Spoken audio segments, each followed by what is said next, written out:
Can y'all hear me? I just turned on the audio. The audio should be working now. Purple, try the Discord link now. Refresh the page if you can. I just realized that for some odd reason, the improper Discord link was not up, and it was the expirable one. So you should be able to join now. But hopefully y'all can hear me now. Let's see, and then we'll get things started. But yeah, no, if you guys can hear me, I'm going to start doing the countdown timer. Okay, cool. I'm going to start doing the countdown timer now, mainly just because someone had actually said you should kind of do a countdown timer for your streams. And I'm like, I have a countdown like thing. I should totally do that so we can let everyone start to really clear in. But welcome everyone. Obviously, as you guys have seen by the title, I will say that'll be the main discussion, but you guys already know how it is. Discussion is always going to change in the channel. We talk about literally anything and everything, but this is mainly just Tuesdays and Thursdays are our live stream segments where I just answer general Q&As. So if you all have any questions in regards to anything going on in the Pokemon community, just make sure to let me know. But yeah, no, the main reason why, and I love how my face is already freezing, bro. Oh, there we go. Catching up, solid. All right, so one of the reasons why I actually picked this discussion specifically, and we're gonna talk about this on Friday's video, and I still need to come out with yesterday's video. I apologize on that. I need to edit it now. I literally had to completely delete and then re-download Adobe Premiere Pro right before this, so because it was not working. But for those people that are wondering, obviously Brilliant Star stand-up comedians, yeah, we did talk about that quite a bit, Pika. That's true. Always a good topic. Awesome, thanks for joining, Perps. But yeah, no, what was I gonna say? Brilliant Star, specifically booster boxes. Man, I don't know. I need to like do a little bit of cleaning, I think, on my computer, because goodness gracious, it's been acting up slow. I realize every time it does this, it usually needs a little bit of a cleaning, and then once I've cleaned it off, usually it acts fine again. But Brilliant Star booster box prices, it's weird. I saw them go down all the way to 109 yesterday, and then the person who had them listed for 109, they sold out like immediately. So it looks like though that the steady price for them is sitting at around 118 or 117.87. I round up and round down. So, which I mean, I said that 110 is getting into the most realistic price point. So that was, of course, bought up very rapidly. Once you start pushing that 190, that's when I would say is really definitely a huge demand zone, in my personal opinion. Now that things are really starting to get in. Teaser, don't know what your name is. I see your text, so we can see you loud and clear, brother. But yeah, no, prices for Brilliant Star are slowly but surely correcting. I mean, eBay, of course, is the place where you'll typically see the lowest prices. But shout out to everyone here. I see you, Pika. I see you, Julio. Obviously, thank you, Purple, for joining. Yuli boy, yo, what's up, brother? Danny, how's it going, brother? Thanks for stopping by. Dark the Undaunted, we cooking, yes sir. But yeah, no, Brilliant Star booster boxes, they're finally, it's weird, it's been a very like slow, and now granted, obviously I have multiple distributors, and my first one got them sooner, and my other distributor, I should be receiving the booster boxes either today or within the next day or two, but it's definitely interesting, because I would still expect them to crash a lot faster, but it's been a slow grind down if we're talking about general Pokemon product prices. But you're still waiting for the $90 dip. It has to drop as much at some point. There's so much supply of it. Yeah, no, I agree 100% with you, Adrian, on that one. What's crazy is eBay was selling at 105, 107, and still hasn't come down to that price. Yeah, no, like I said, I think it really just comes down to the prices haven't been realized yet. Hey, what's up, Gennaro? How are we doing? Or Gennaro, hopefully I pronounced that right the first time.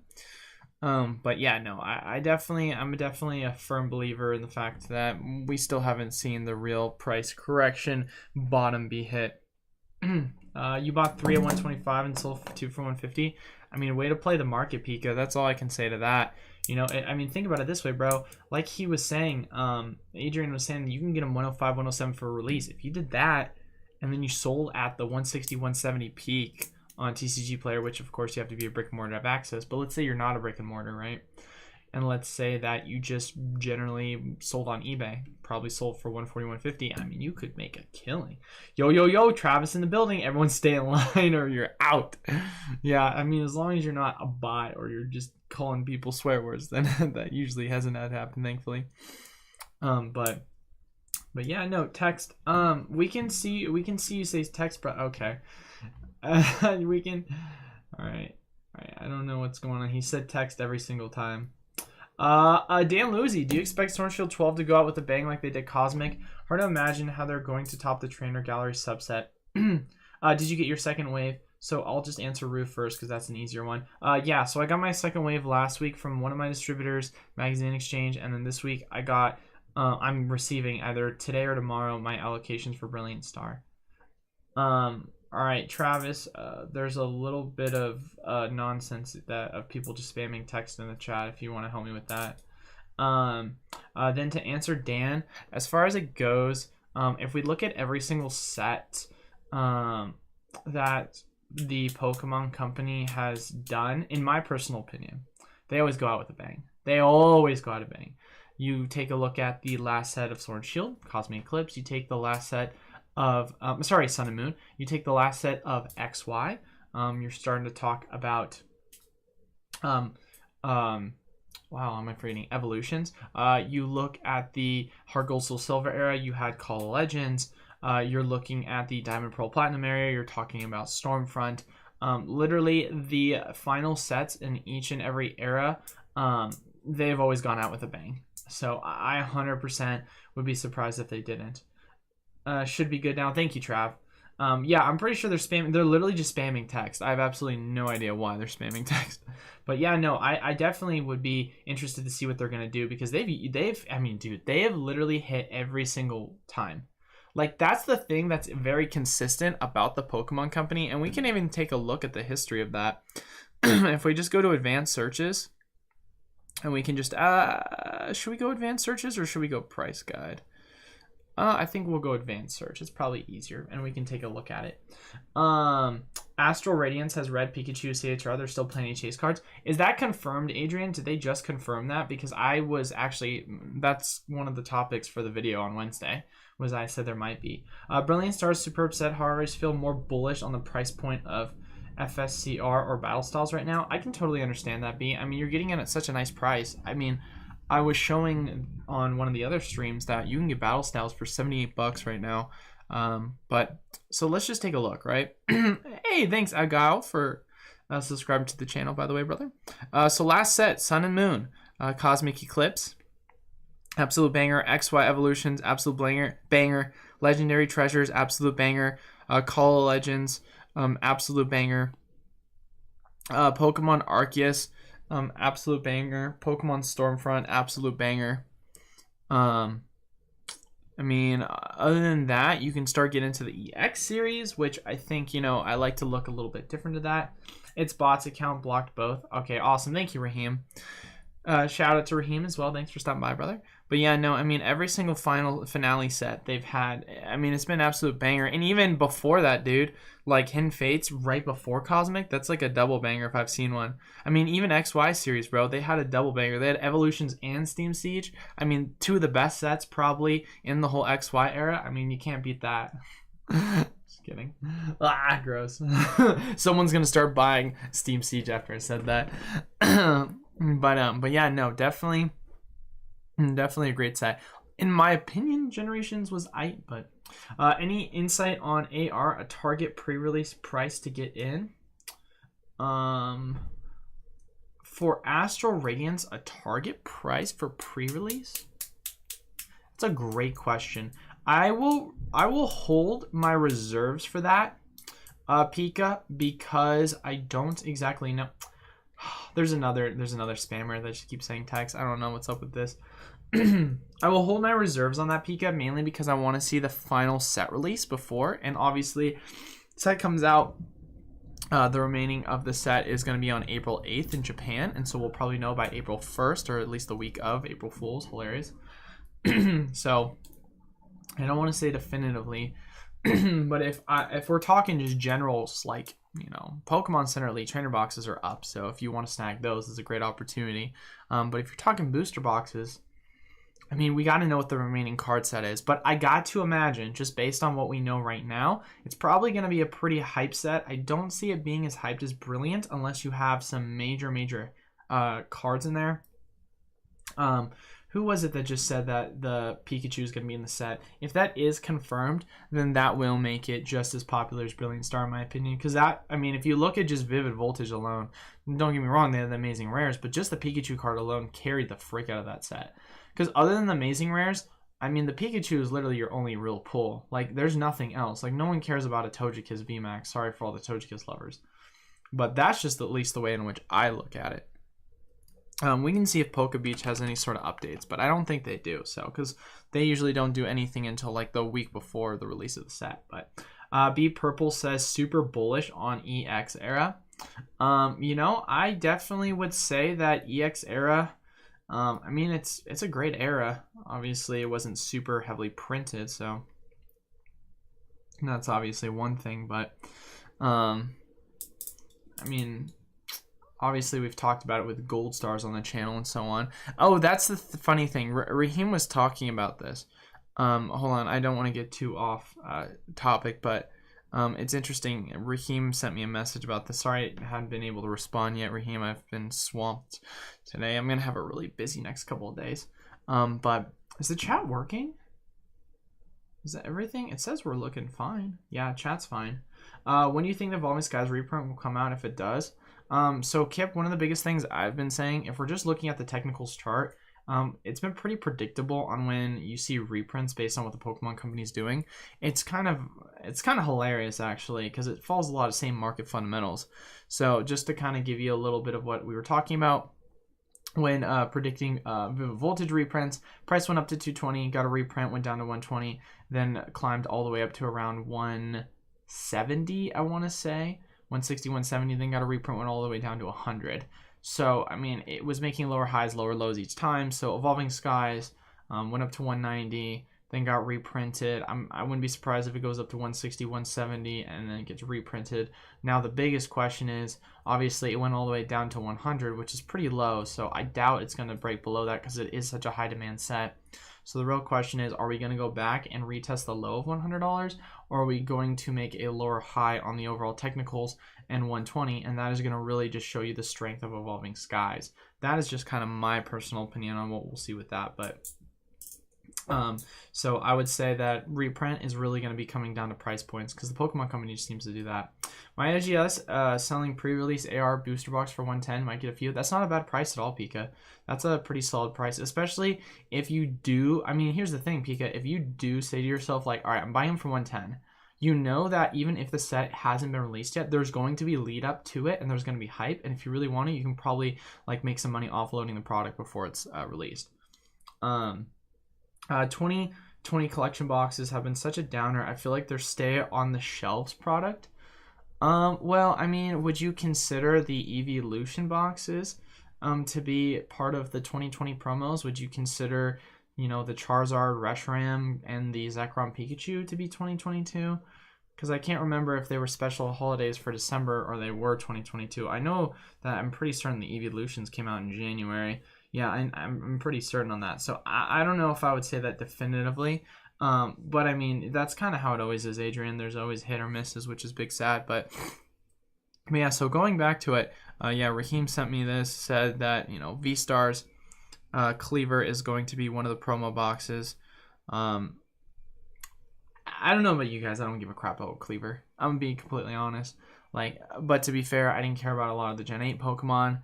And so far, not really super interested in everything that's going on with Arceus. Like, the game itself is fine, but Cleaver is just such a dumb-looking Pokemon in my personal opinion. But I don't know if I'll get hate for that or not. But Marcos, do you collect a lot of singles? I just picked up my first PSA graded card for 230. It was a Rayquaza VMAX Altar PSA 9. Nice, brother. I collect a decent amount of singles. Most of my collection is comprised of sealed, but if I'm being completely honest, the reason for that is because I hope that since, you know, sealed performs better, historically speaking, I hope to sell off a lot of my sealed product for singles down the line. But not super crazy.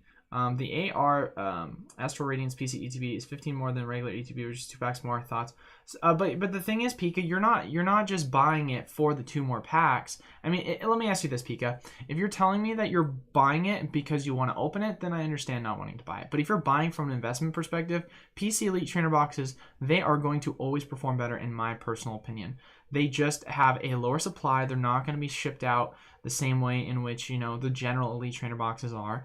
And on top of that, they have a different art design. So they're going to be collectible. They're going to have a lower supply, which is going to give them an even greater rarity than regular trainer boxes. And then if we saw historically on the videos that I've posted, you know, Elite Trainer boxes historically perform better than booster boxes, you know, year over year. So if you're talking about that, then that's it. But if you're saying to yourself, oh, I just don't want to buy it because I'm only trying to get packs, then yeah, of course, booster boxes is always going to make sense. But you're not buying Elite Trainer boxes for the most part because you're wanting to get, you know, more packs for your bang for your buck. Even if you're getting it at $30, it's still not going to be the best bang for your buck if you're just buying a general regular.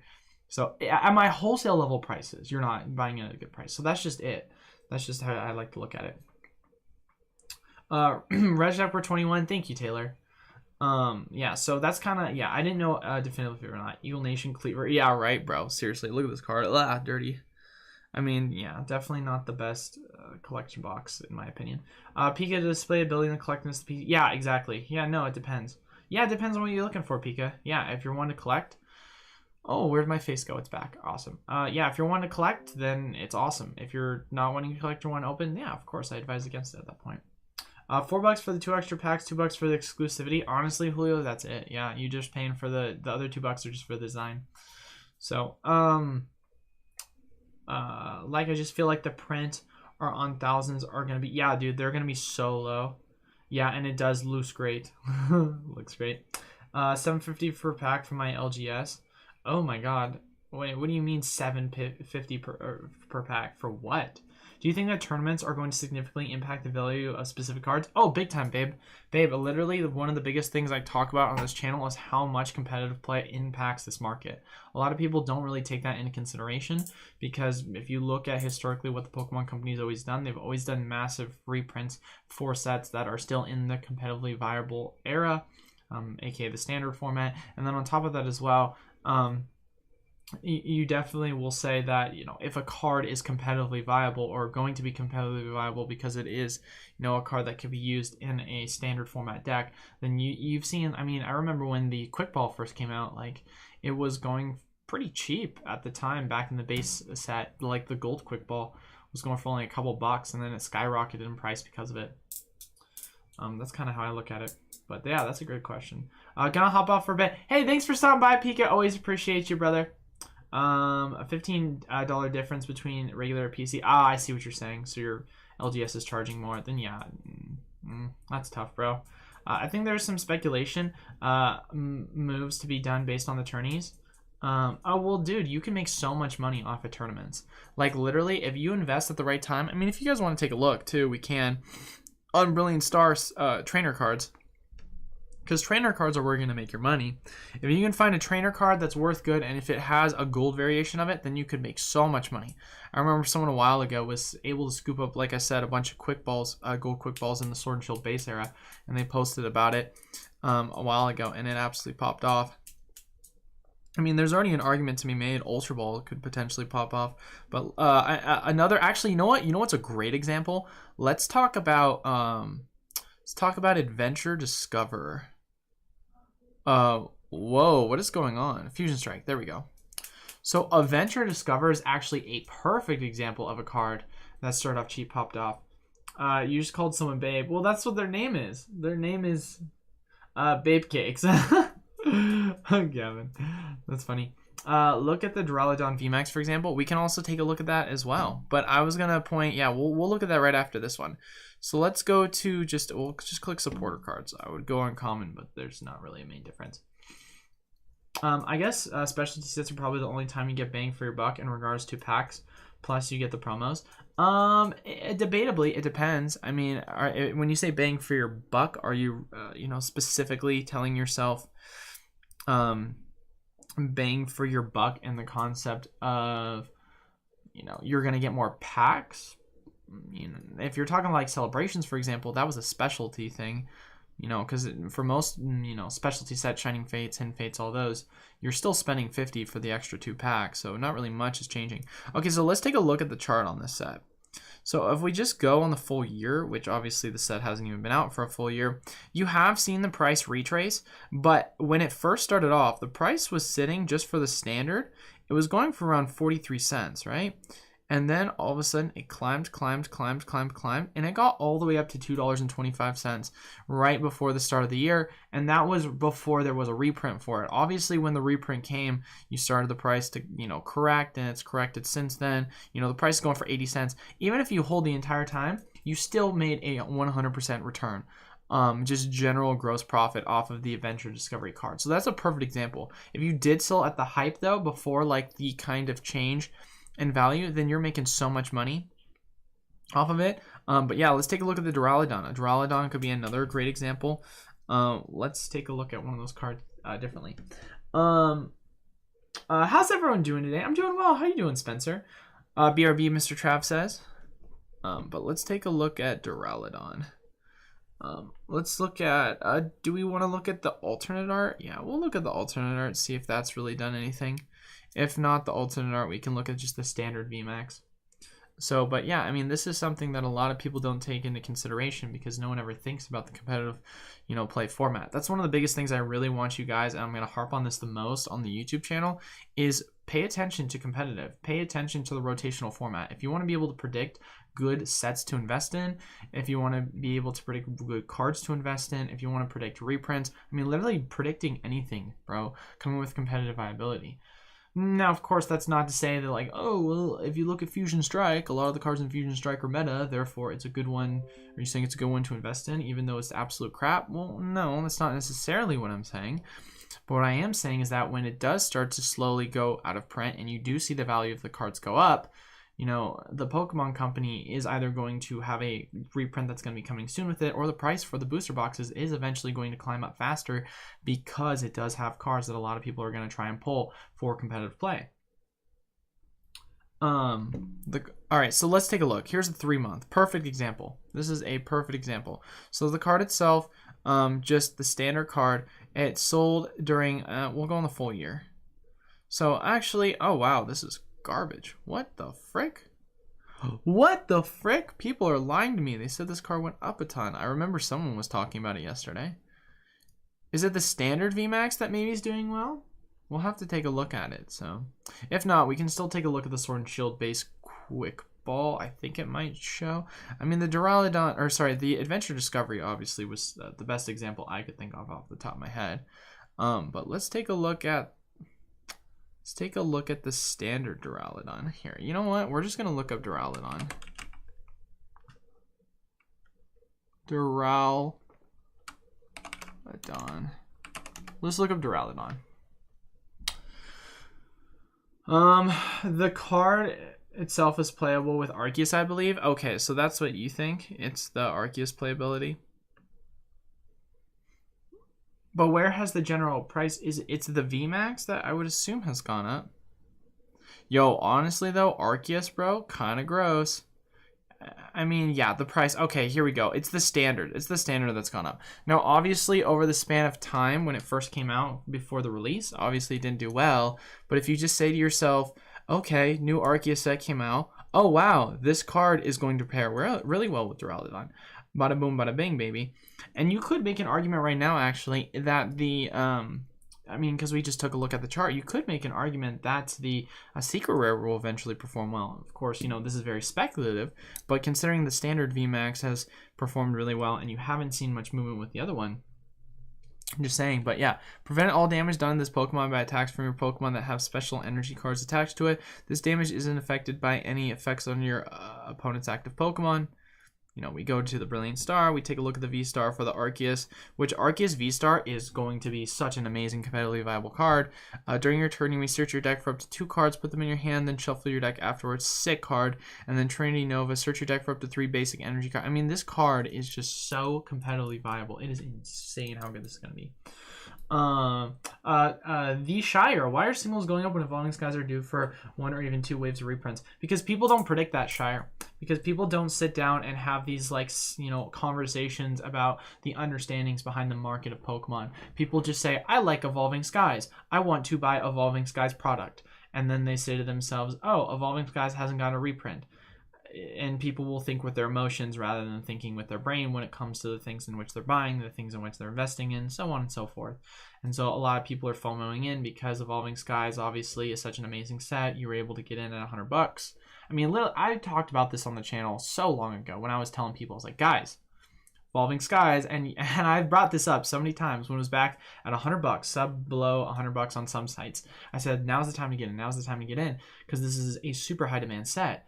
Obviously, you've now seen the prices go up, and obviously, you know, I've stated many times, I do think there will be a reprint, more specifically if the price gets to around 160, 170, 180. I mean, it's just bound to happen based on the history of the Pokemon Company, and it's still part of the Wave E rotation for competitively play. So it just has a lot of just signals for it having, you know, a reprint, but that doesn't change the fact of the matter that people want to collect it now. Especially when you think of Americans specifically, we are so much instant gratification in our culture, and so they're willing to pay more even if it's not worth it because there's just a lack of patience because of, you know, people and their emotions. Man, my face is loving to freeze today for some reason.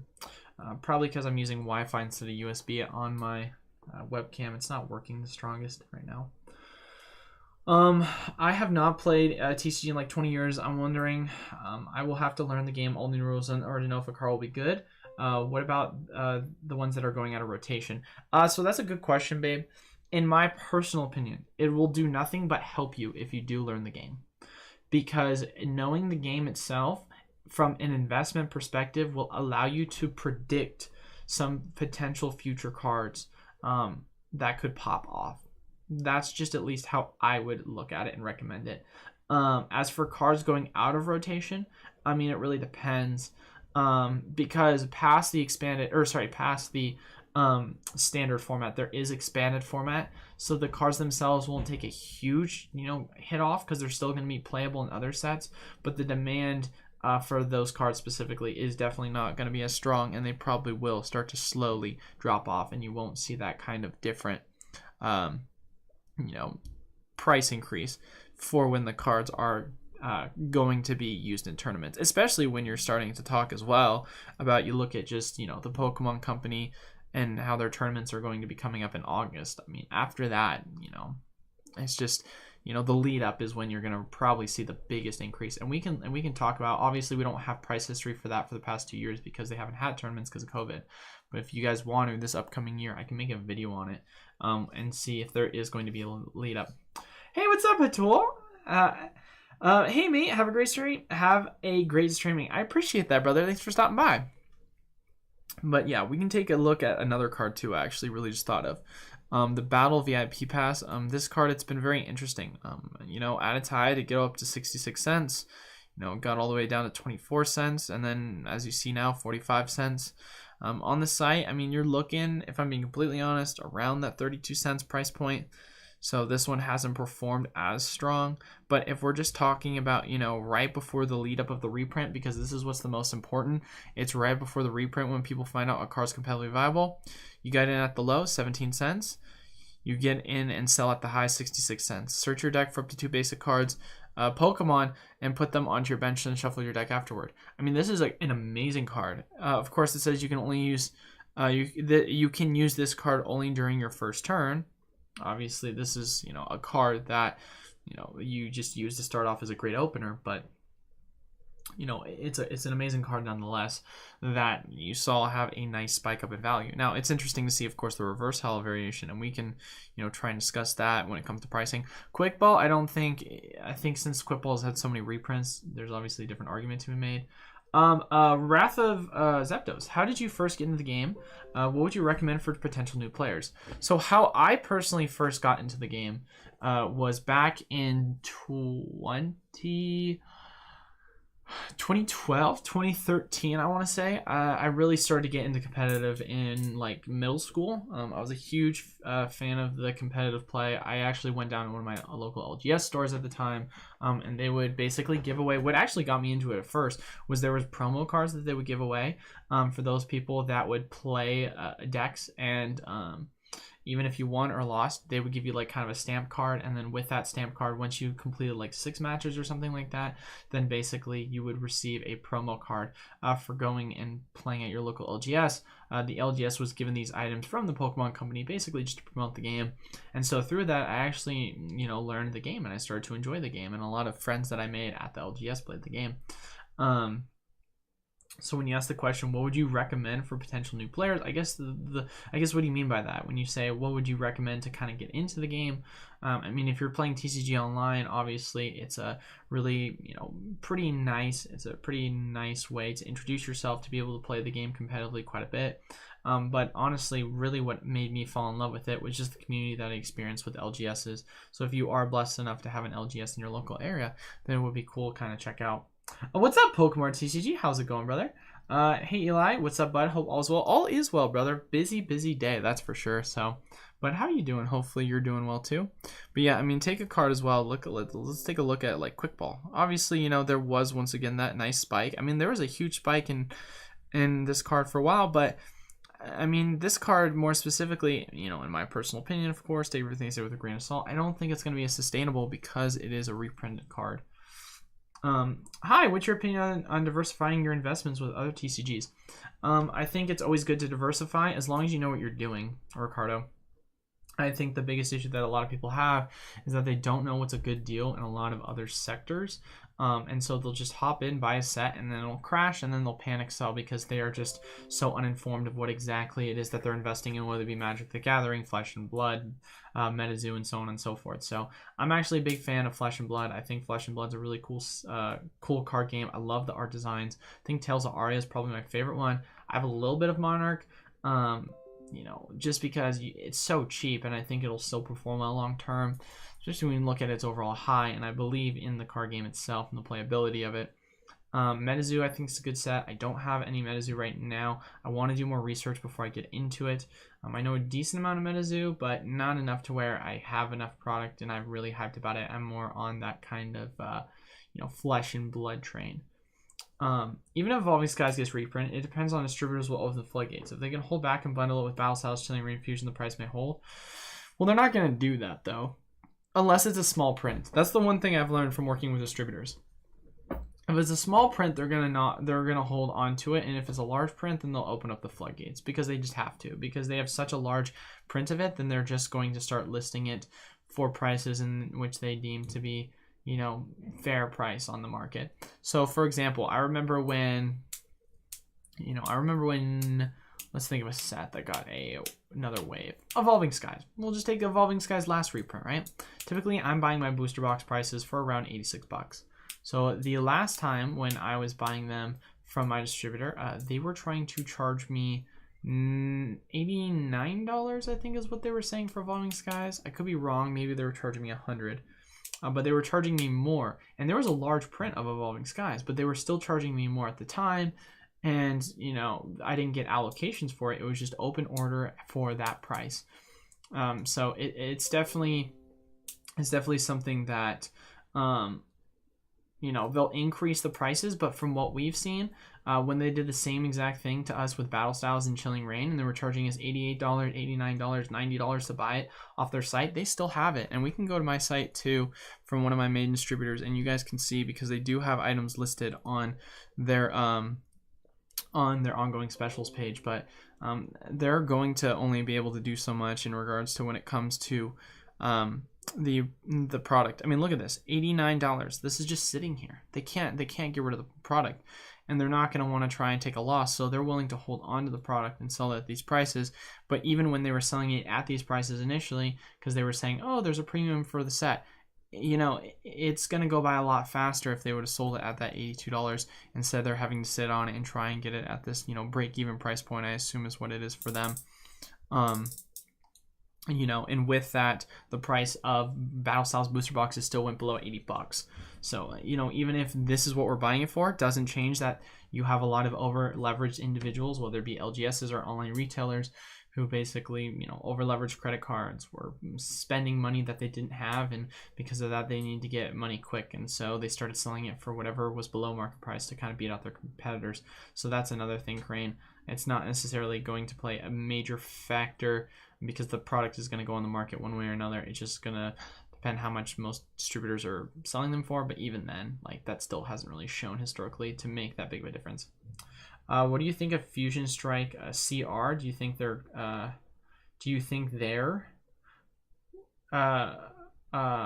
what do I think of Fusion Strike and Chilling Reign, I think is what you're saying? Do you think they're underrated, undervalued, 85.90? So, bro, literally my freaking cam just keeps freezing, unfreezing, freezing, unfreezing. So I do apologize for that. So if we're talking, I mean, let's first off go and see Brilliant Star, or sorry, not Brilliant Star. Let's say Chilling Reign booster boxes on eBay. Because surprisingly enough, eBay is actually a really good place to find booster boxes for dirt cheap. So if we go to Chilling Reign booster boxes, you can get it right now for $82. Let's see if we can find it any cheaper. Any cheaper, any cheaper, any cheaper, any cheaper. Nope, $82. $82 for Chilling Reign. Gotcha. So we know $82 for Chilling Reign. And then let's take a look at, looks like we're lagging a little bit. Hopefully we don't kind of cut off that much. Then if we take a look at a set like Fusion Strike.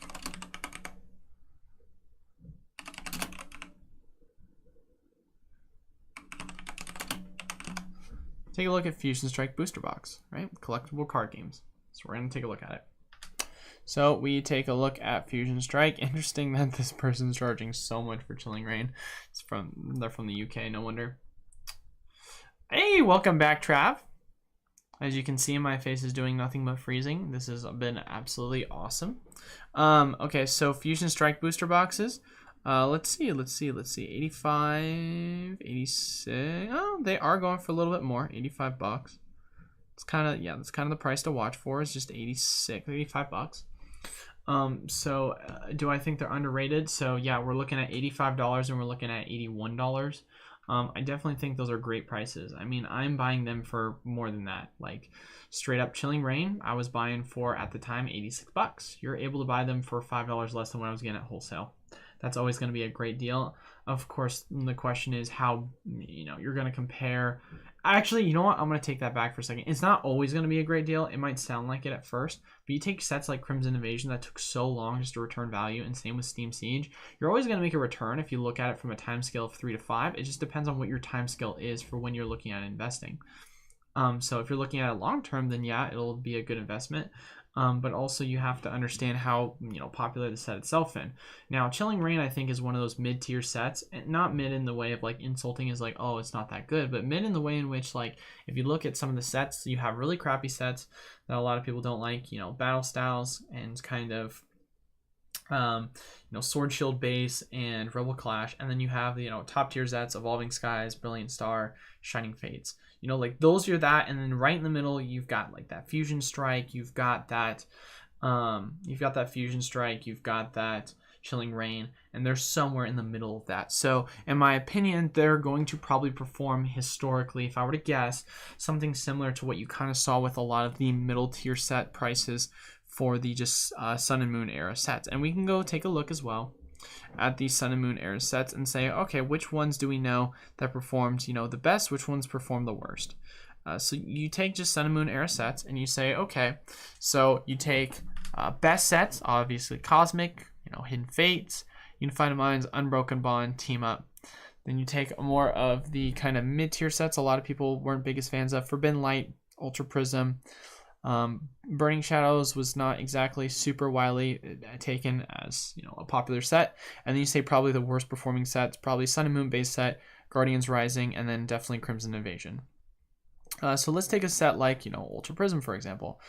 You know, we can go click and we take a look and see, you know, Ultra Prism and say, okay, this is specifically, obviously, I'm basing it on what the kind of sentiment was of the market, as well as we can look at what the price of the card or the booster box is. I mean, a set like this, and that's the thing, Sun and Moon Era was a very banger of a set, so, or of an era, so there's still great cards and expensive cards in the set. You know, you're looking at a booster box that within several years after its release is still going for around $350. You know, we can go back to Lost Thunder, and Lost Thunder had a reprint. It was still going for $450. You know, Celestial Storm is also going for around that same price point. So in my opinion, and this is my personal opinion, the disparity between the top tier sets compared to the mid tier sets when it comes to an investing perspective, it's not going to be a huge disparity. It's the bottom tier sets that you see the biggest disparity. And when I say like bottom tier, I'm talking about like the worst of the worst sets. So, because if you want to take a set like, you know, Crimson Invasion, for example, we can just take a look right now. And we can just see Crimson Invasion. The set booster box is going for $200. And you might say to yourself like, oh, $200, that's pretty good, right? We had a lot of Sword and Shield era sets going for those prices. Of course, this was before the reprints, but you know, the sets themselves were getting up to that kind of peak. And Crimson Invasion, you know, this set's been around for a while now. Like, it's been almost 4 years, 5 years since this set's been out. If I'm correct, I think it came out in 2018. I could be wrong, and correct me on that. But a set like this, you know, when you're saying you're buying it for, if hypothetically got it in at this, you know, the argument that we're making, the $81, $85 price point, it's about a 2.5x return. If you would invest in a different one of these sets, like Lost Thunder, or you invested in, you know, any of the more other popular sets, you're talking about, you know, $350, $400 price point. So that's going to be a, you know, 4 to 5x return. So it just makes such a big difference, in my opinion, on which booster box you're going to be investing in. Now, of course, I know I'm dragging this point on, but like I said, Chilling Reign is one of those mid-tier sets. So for the price you're getting it for, I think it's an absolute amazing set. I think it's a safe set, and I think Fusion Strike as well is one of those super highly underrated sets. I mean, you just want to look at the yearly on the set. This was before the hype, got all the way up to 165, got as low as 150, went up to 163. But this set, it's just been very stagnant. It's been a very sideways set. So, but I'm going to answer some more questions before I keep going on with this. Yeah, I think Chilling Reign will do really well. Good luck, good long term, but I think a lot of people will stop at opening right now because of other sets, but also pull rates. Yeah, I mean, the life of like sets is like every 3 to 4 months at the longest. You know, some sets will come out every 2 months, every 1 month. We're talking specialties, so that's why. Do you think Lost Thunder and Celestial Storm are better than CR and Fusion Strike?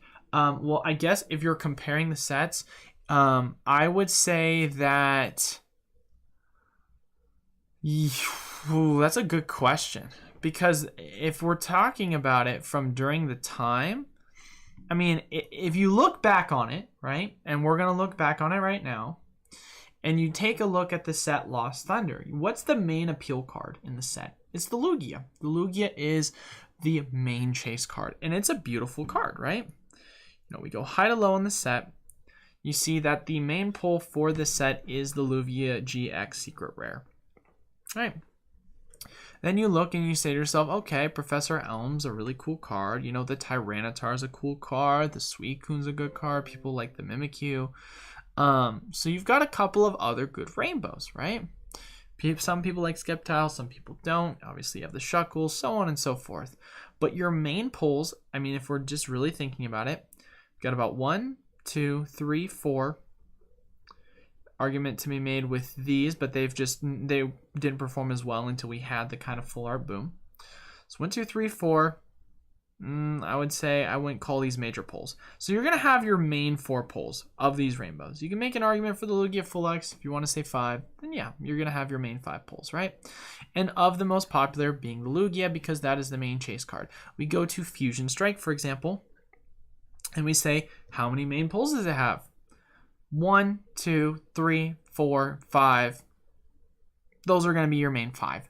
So it has, I mean, you can make an argument for the Celebi, but we're talking price value right now. We're just looking at price value, and that's where we're comparing it from.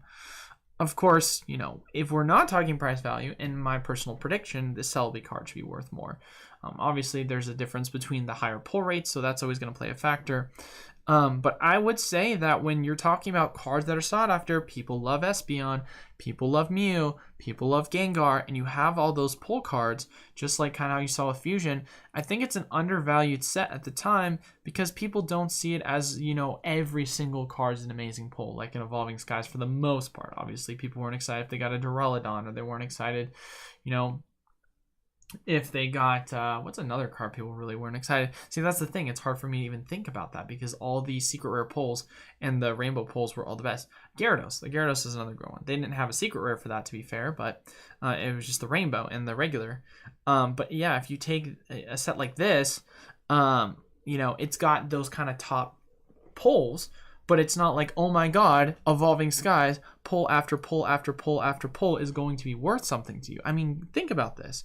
Think about this set and you say to yourself, you got the Rayquaza VMAX, you got the Leafeon VMAX, you got the Glaceon, you got the Sylveon, you got the Umbreon V, you've got the Umbreon VMAX, and then you start getting into the other cards. You've got the Leafeon, you've got the Dragonite, you've got the Rayquaza V, the Glace. I mean, I can keep going on and on and on and on and on. So that's why this set is probably going to mirror Cosmic Eclipse prices in the near future in the next 3 to 5 years. I won't be surprised if you're seeing this sell for around 600, 500, 600 bucks. Now, if we're talking, of course, you know, Chilling Reigns, it will more than likely, you know, mirror that kind of Lost Thunder. And so answering Travis's question after taking 3 trillion years to answer it, when I'm saying from a perspective of which set do I think is better, in the very moment right now, I'm going to say Lost Thunder, but that's because I'm looking at it from a nostalgic viewpoint and a set of, oh, I think this is great. In Fusion Strike right now, I don't look at it very strongly because I look at it from the perspective of it's a mid-tier set compared to every other set. But over time, my opinion will eventually change with that. And I would probably gear towards Fusion Strike, especially considering one of my favorite Pokemon cards of all time is Mew. So, and one of my Pokemon, I should say. So, I know it's kind of like a double-sided answer with that one, you know. But that's just kind of how I would look at it. And it really just goes to show you the emotional aspect of investing in Pokemon. But yeah, right now, just I would say I like Lost Thunder, but I wouldn't be surprised if my mind changed over time on that. Will Celebrations get reprinted? See, I'm going to have to say, speculatively speaking, not financial advice, not financial advisor, no, more than likely not. Could be wrong. Pokemon, of course, you know, they obviously printed a set like Shining Fates, but Celebrations is not a Shining Fates set that still has collectible cards that are still able to be played in competitive format. But Celebrations, they did make an announcement saying that this is it. You know, end of February 26 was the last day to get your, you know, Elite Trainer box, you know, Pokemon Center exclusives and, you know, last print of everything. So, you know, there's always a possibility there's going to be more. I mean, I wouldn't be surprised if they do print of the Elite Trainer boxes, but as far as it goes for other specialty items like the Pikachu figure collection and, you know, treasure chests and all those other ones, they're probably donezo.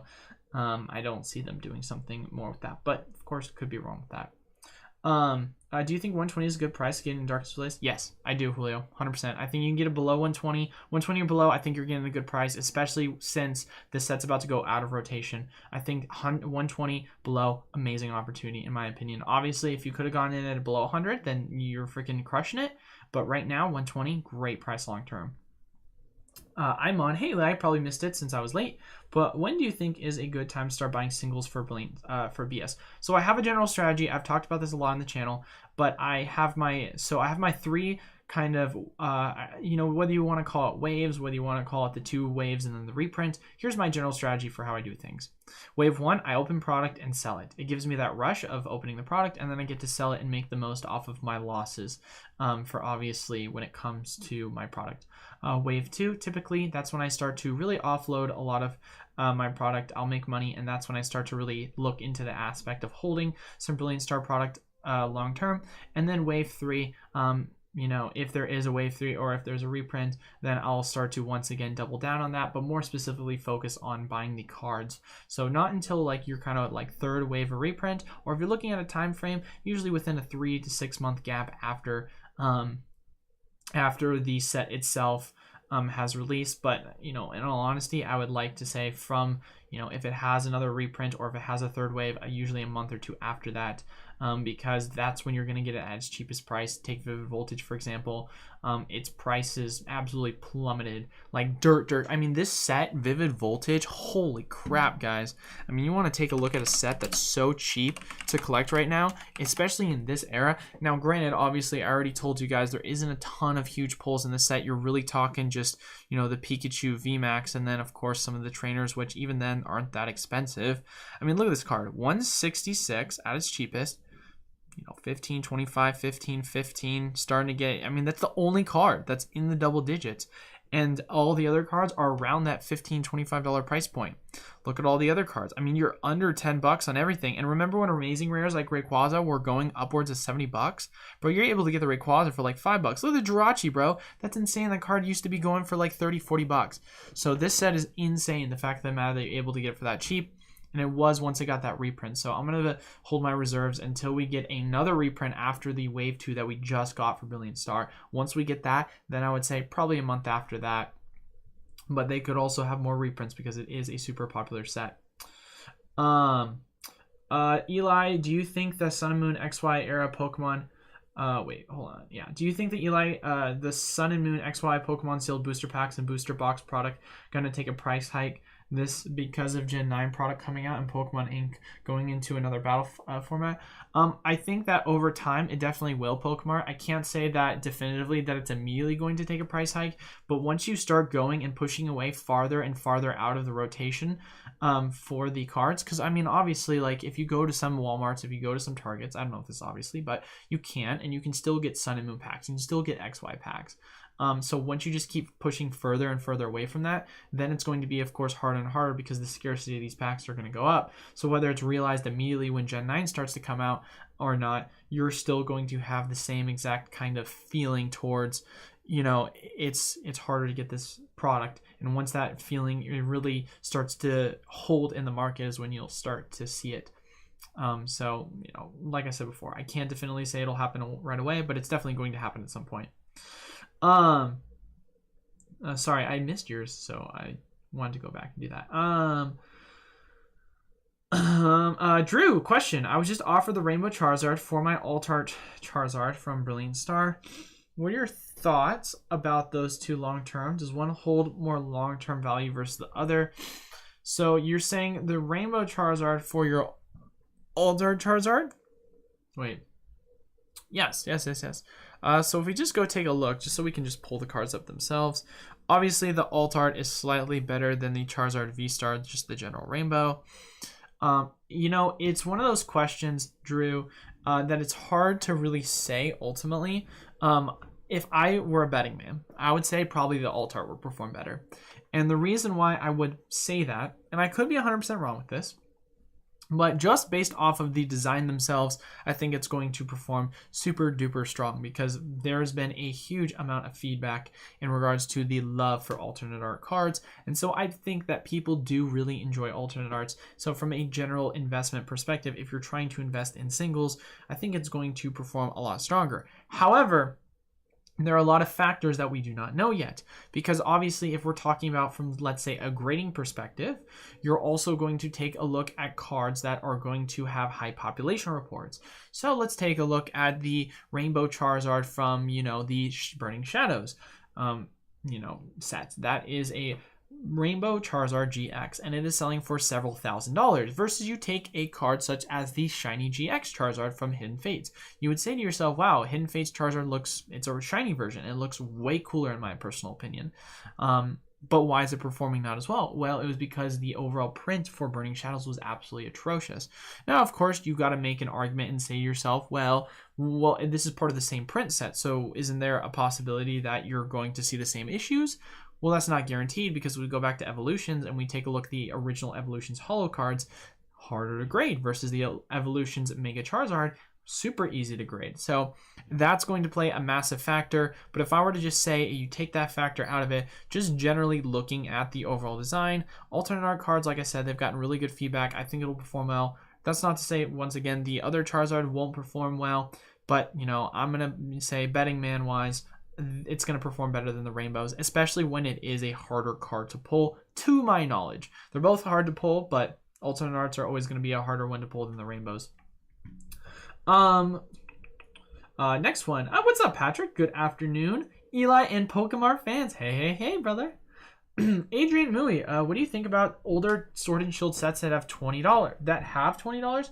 Their box values are only increasing, but there are just no pulls to justify.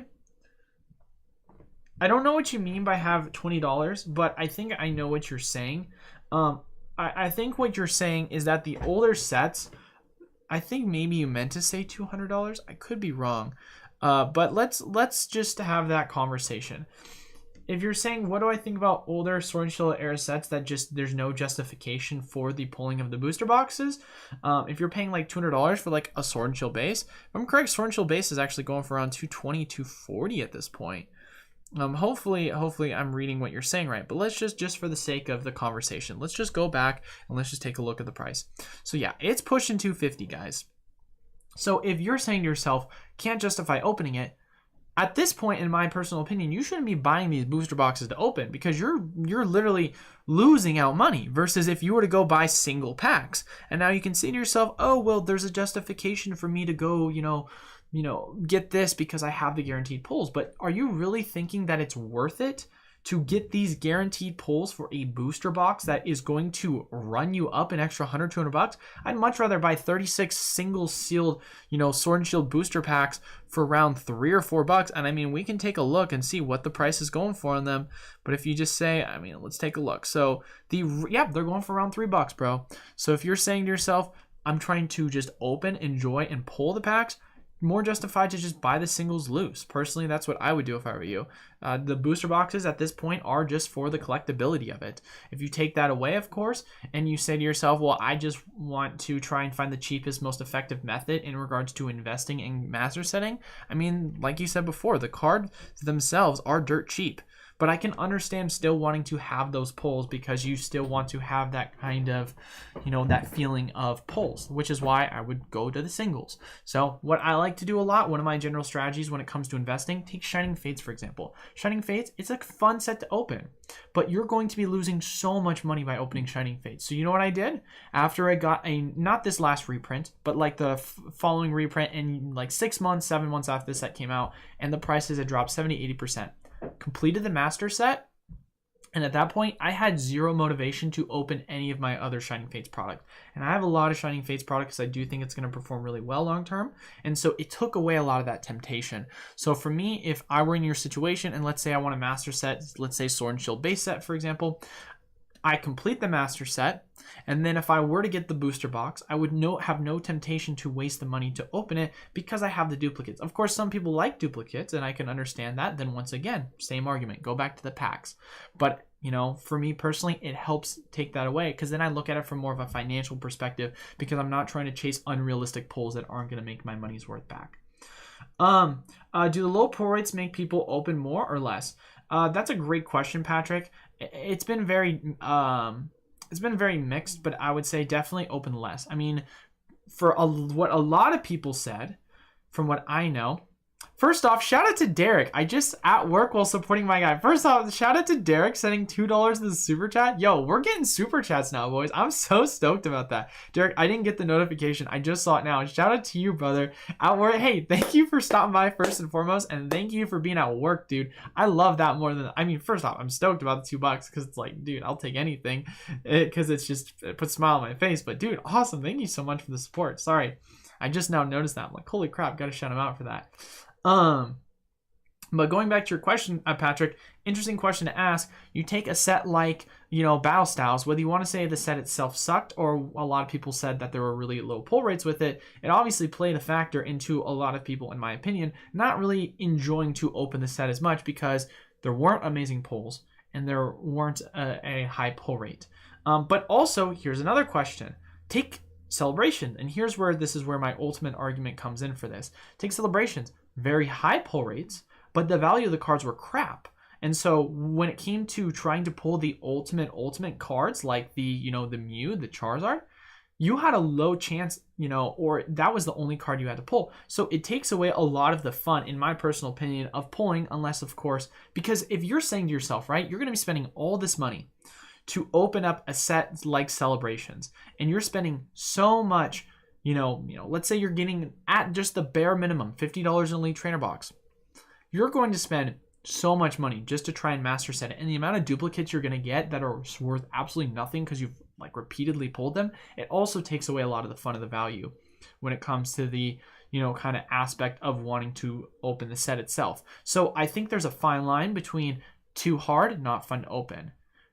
Too easy, not fun to open because there's no value. There needs to be a little bit of like a middle ground where there's a decent amount of pulls. You're not going to get screwed, but also at the same exact time, there's also a sense of rarity to pulling certain cards. And that's why I think another thing about Evolving Skies is, it's not like it's impossible to pull the alternate arts. We did it on our stream, and we actually almost pulled one per booster box, if not one per every other, which, in my personal opinion, that's about a really good pull rate. And the alternate arts, there were so many good ones.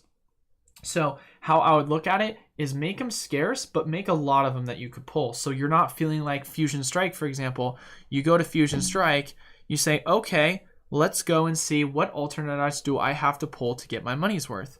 If I don't hit these main 4 or 5 big pulls, and I hit something like, let's say, I'll show you guys, because like a Greedent, $11-12, a Sandaconda, $7. I just opened 2 booster boxes worth, hit my 1 in 72, and I opened a $7 card that's an alternate art. Like, that is so disappointing. So I think you have to have that kind of decent pull rate, but also at the same time, the cards you're pulling are worth pulling. You know what I'm saying? That's where kind of my take would be it. Talking about DA Roblox Sword and Shield base. Yep, no, awesome. I did answer your question then. What do you think about Ultra Prism? I think Ultra Prism is a cool, I was actually just comparing Ultra Prism to the, Ultra Prism is the Sun and Moon era version of Chilling Reign. And what I mean by that, Chilling Reign, very mid-tier set. Ultra Prism, very mid-tier set. I like it. I like Chilling Reign. I think it's a cool set that will, of course, perform well long-term. But personally, it's not one that I'm going to be, allocating a lot of my money in investing in unless I can get a absolute massive discount for what it's going for right now. Obviously, Lost Thunder was one I was investing in a lot of XY Fates Collide, but that was because we had some old product of it come up. If you can have the same thing happen with Ultra Prism, you can be able to find the booster box for an affordable price, then great. But honestly speaking, I'm not going to be, buying it in mass quantities because I see other opportunities. I'm only going to buy one of it for my booster box collection. Always appreciate the feedback. Hey, of course, brother. Are you in Hillsboro, Oregon? I am not in Hillsboro, Oregon. I am in Bend, Oregon, but I am familiar with Hillsboro. Michael, I actually just competed in a volleyball tournament in Hillsboro, Oregon not that long ago, and I will be competing in a tournament on the 26th in Hillsboro. Again, there's a quads tournament going on up at one of the local high schools. So I am familiar with the area. I travel there a lot for volleyball. Ultra Prism and Lost Thunder are the best non-tag team sets in the Sun and Moon era. I definitely think that's a good argument to make, Raheem. I can definitely see that for sure. Because, once you start hitting tag team sets, that's where the value changes, I can definitely see that. But to be fair, there also isn't a large pool of them. And if you look at the sets themselves that were non-tag team, a lot of them didn't perform super strong. Compared to the tag team ones, it's a 9-day difference. But yeah, they're definitely the strongest one. Do you think Darkness Ablaze ETBs are going to reprint? I seen a website doing pre-orders for April. Interesting. Vegas, if you want to let us know which one, then that'd be great because I would love to do a little bit of investigative research. As I've talked about this before, we're having a Vivid Voltage reprint in May for the Elite Trainer boxes. We just had Shining Fates Elite Trainer box reprint. We had Sword and Shield Elite Trainer box reprints. So the only reprints we haven't had for Sword and Shield era ETBs has been for Darkness Ablaze, has been for Rebel Clash, and technically Champion's Path. So it is definitely possible because it is going to go out of rotation competitive play, when August comes around for the next tournament. So there's always that possibility. But as we get closer and closer to the date, it's more or less than likely. So I would love to do some more research on that because if we're doing it for April, that I wouldn't put it past that actually happening. What's up, Tony? How we doing, brother? Hopefully all is well with you. JCB, will Brilliant Star ETBs go any lower than it is now? That is a great question, JCB. I cannot tell you that one because I only got one wave of Brilliant Star ETBs, and I know they weren't heavily printed. So unless there is going to be another print for them, I highly doubt it. However, if you are looking for Elite Trainer Box value in regards to investing, Pokemon Center exclusive Elite Trainer Boxes are up and available for MSRP, and I think they're going to perform amazingly well. Justin Durr says it's been crashing. I mean, we can take a look and see what your definition, of course, has been for crashing. Obviously, you're going to have pre-release prices. That's going to take a huge, a factor, and that's going to play a huge factor and account into the prices. But let's just take a look at the 1 month. Okay, so just looking at the 1 month, obviously the set itself, this was the pre-order price. And then since then, after the pre-order price, so here's your initial pre-order price, crashed. It's been slowly going down, and this doesn't surprise me. I mean, the set itself, we are just still continuously getting these ETBs. So I wouldn't be surprised if it, kind of slowly continue going down, then flattened out, went sideways, you kind of saw a curve, and then it went up unless they get another reprint. So that's kind of how I would look at it. I wouldn't say this is a crash. I mean, obviously you can make the argument it's a crash when you're talking about pre-release prices, but you can't, it's not scalable in regards to growth outside of just the hype of the set. Because the set came out on the 25th, right? So $42, and since then it's gone down $2. So, and that's just how I look at it. So it's going to stay around that $40 price point. If it gets a reprint, oh yeah, it'll definitely go down for sure. If it doesn't, it's going to go sideways in my opinion. And eventually up because it's so far been low print. Altar Charizard over Rainbow Charizard. Agree, Adrian. Which two modern sets do you think will be worth holding? Easy answer for that is going to be, if you're talking booster boxes, modern sets, the two easiest to answer that. Well, see, that's hard, dude, because if you're saying booster boxes, then the easy answer is Evolving Skies, Brilliant Star. But if you're talking Elite Trainer boxes, which has historically outperformed, then I'm going to say probably Shining Fates and Celebrations, honestly. So, because you look at specialty sets, they've performed super strong long term. So especially when you're looking at Elite Trainer boxes. So that's really going to change my argument. But then, if we're talking exclusive items, Pokemon Center exclusive ETBs, you know how cracked up I am at that. I think the two best of those is going to be the Evolving Skies as well as the Brilliant Star. But Brilliant Star is at a much better price, so I'd much rather, take my chances at, something like an Astral Radiance, which has a really cool card or kind of design on the Elite Trainer box itself. But I would say probably in order, if I were to say, probably Pokemon Center Celebrations Elite Trainer box, then the Pokemon Center Brilliant Star, and then you start going into the regular Elite Trainer boxes, then you go into the booster boxes. That's how I'd look at it. So, but I'm just, historically, booster boxes have not performed as well as Elite Trainer boxes. Yeah, the Zald art I think is going to perform better. Yeah, I agree. Able to get 2 Burning Shadow ETBs for 160. I think it was a good pickup. Yeah, that's definitely not a bad pickup. I know there was some old supply that kind of popped up recently, so but yeah, no, I know that if you can get, that's not 2 of them? Wow, that's a great deal actually. Yo, dude, that's a great deal, man. I know some, like I said, some of it popped up, so that's probably why you were able to get it cheaper, but just now seeing Derek's message. Once again, shout out to Derek. At work on my lunch. What's up, Wiz? Thanks for stopping by, brother. Always appreciate you here. I have a lightly played Childless Charizard. Should I hold or move it? I see the prices are going up, but nothing compared to where I paid for it. I have a lightly played Charizard. So you're saying you paid more for than what it's worth. Should I hold or move it? It really just depends, Justin. I mean, it depends on your intentions. Do you need the money now? Do you not need the money? Are you looking at this from a long-term perspective? Are you looking at this from a short-term investment perspective? If you're someone that is looking to hold long-term, then I would hold on to it until you can sell it for something that you deem is worth your, time on investment. It's not like they're going to be reprinting the set anytime soon. And obviously we're in a downtrend. So if you're going to offload something, typically the downtrend is not the best time to offload it, even though prices are just going back up again. If it were me, I would hold. But if you need the money now, then obviously that's something that comes down to what situation you're personally in right now. Which booster packs in certain order, Evolving Skies, Fusion Strike, Chilling Reign, Brilliant Star, are the best to buy right now at stores, Target? Well, if you're talking booster packs, it depends once again what you're trying to do with them, JT. If you're trying to open them, probably I would say opening wise, the most fun to open is definitely in order, in my opinion. And this is off of my experience from pull rates. And people are going to think this is controversial, but I'm going to say it.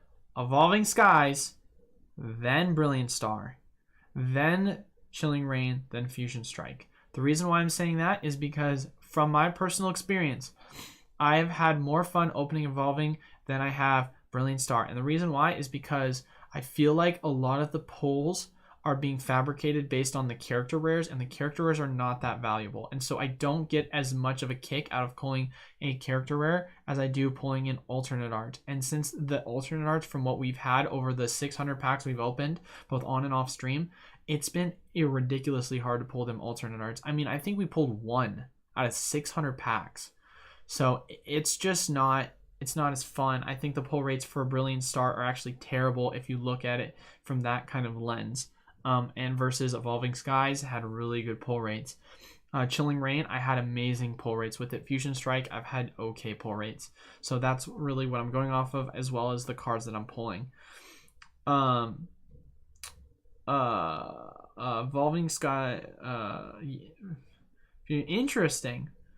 I would change Fusion with CR, but only because of my good luck on pull rates.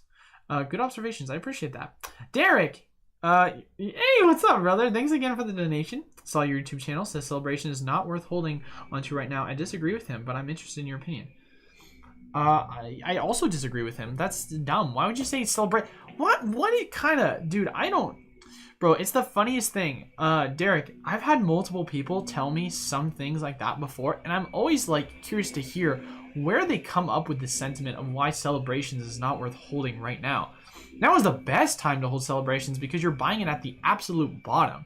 What are you going to say? Don't hold it right now, but when it doubles in price, now's the time to buy because that means we know it's going to go up. It's like, bro, no, you know it's going to go up long term already. You're able to get it at the cheapest price now.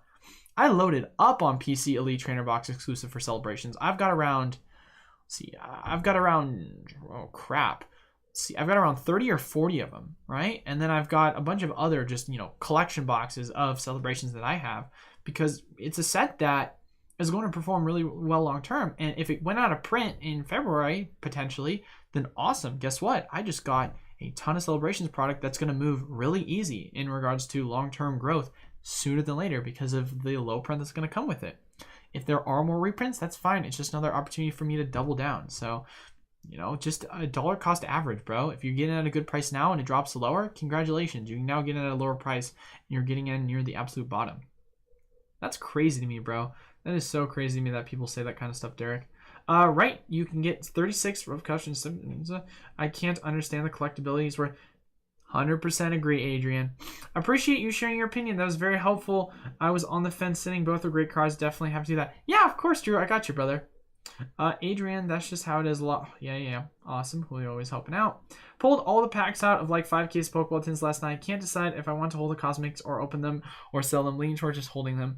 Well, opening them, first off, you got a win on my opinion, one of the best Pokemon sets of all time. However, from a money perspective, you're losing a ton of money. So definitely not if you're looking at it from an investment perspective.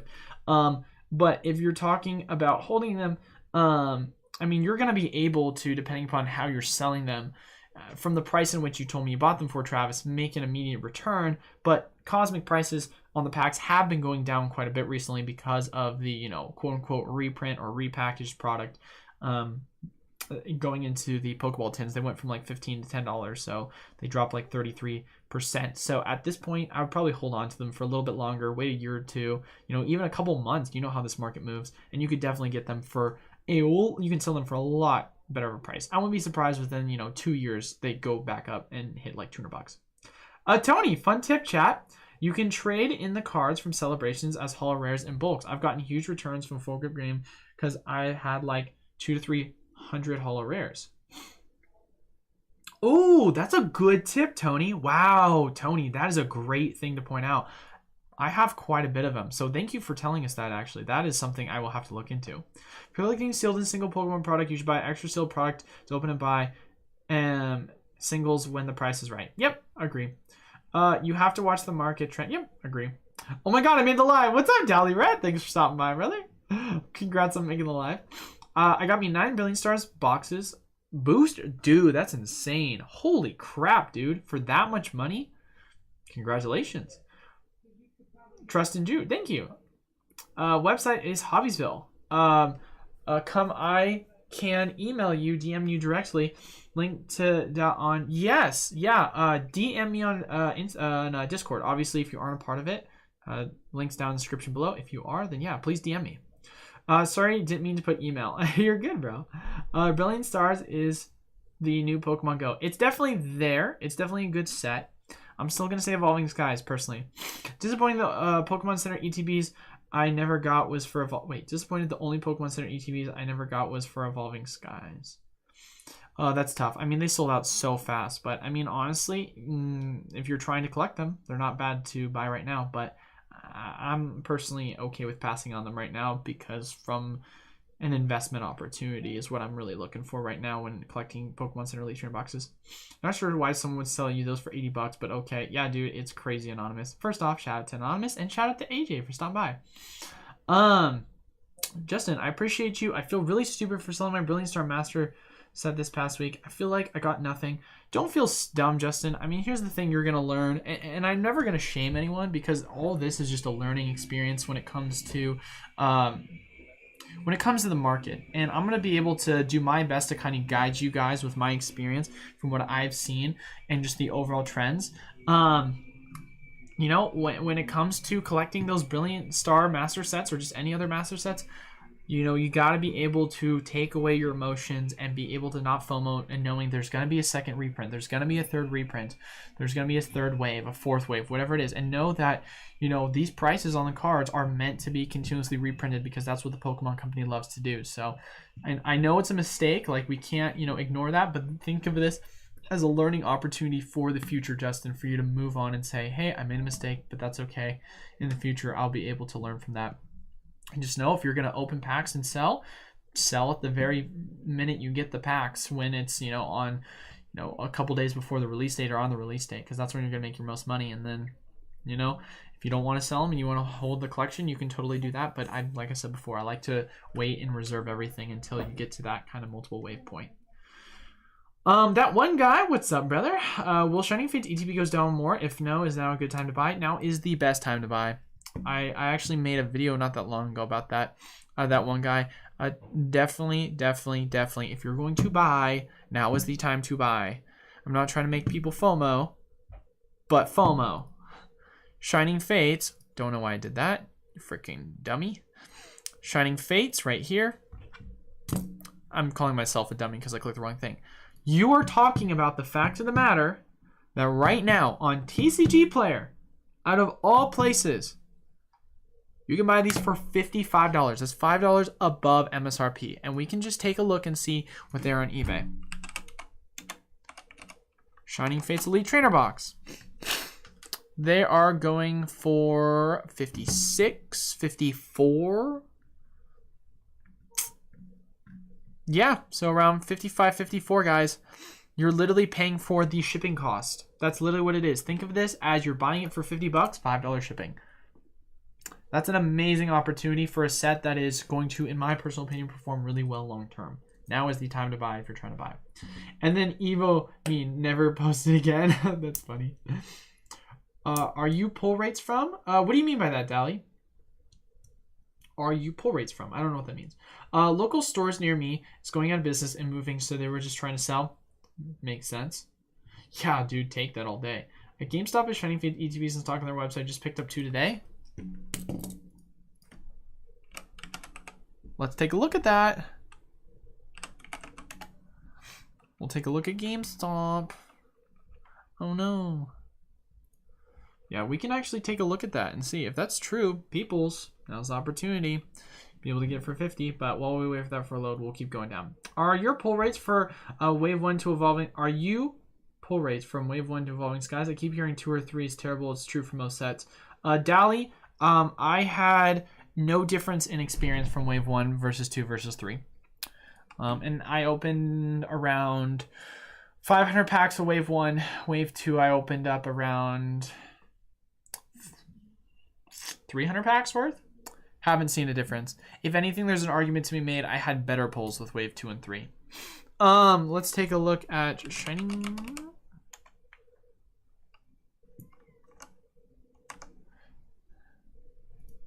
Gosh dang it, Eli. Shining Fates. All right, let's take a look and click on them. Oh, look, I can pick this up in store. Oh, wow. Ask them. Not me. I just bought them. Hey, what do you know, guys? You can pick them up. It says, or you can add them to cart. It says pick up tomorrow. Out of stock. But you can add them to cart, so I gotta imagine they're available.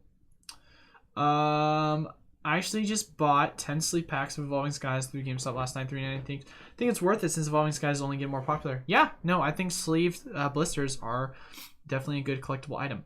Bro, it was Twice Big Jake that sent a YouTube video about 2 months ago. I just watched it last night and I was blown away by his opinion. You should check it out. Yeah, Derek, if you want to shoot me the link to that on if you want to PM me on Discord, I'd love to check it out. So, because, you know, I don't want to say this.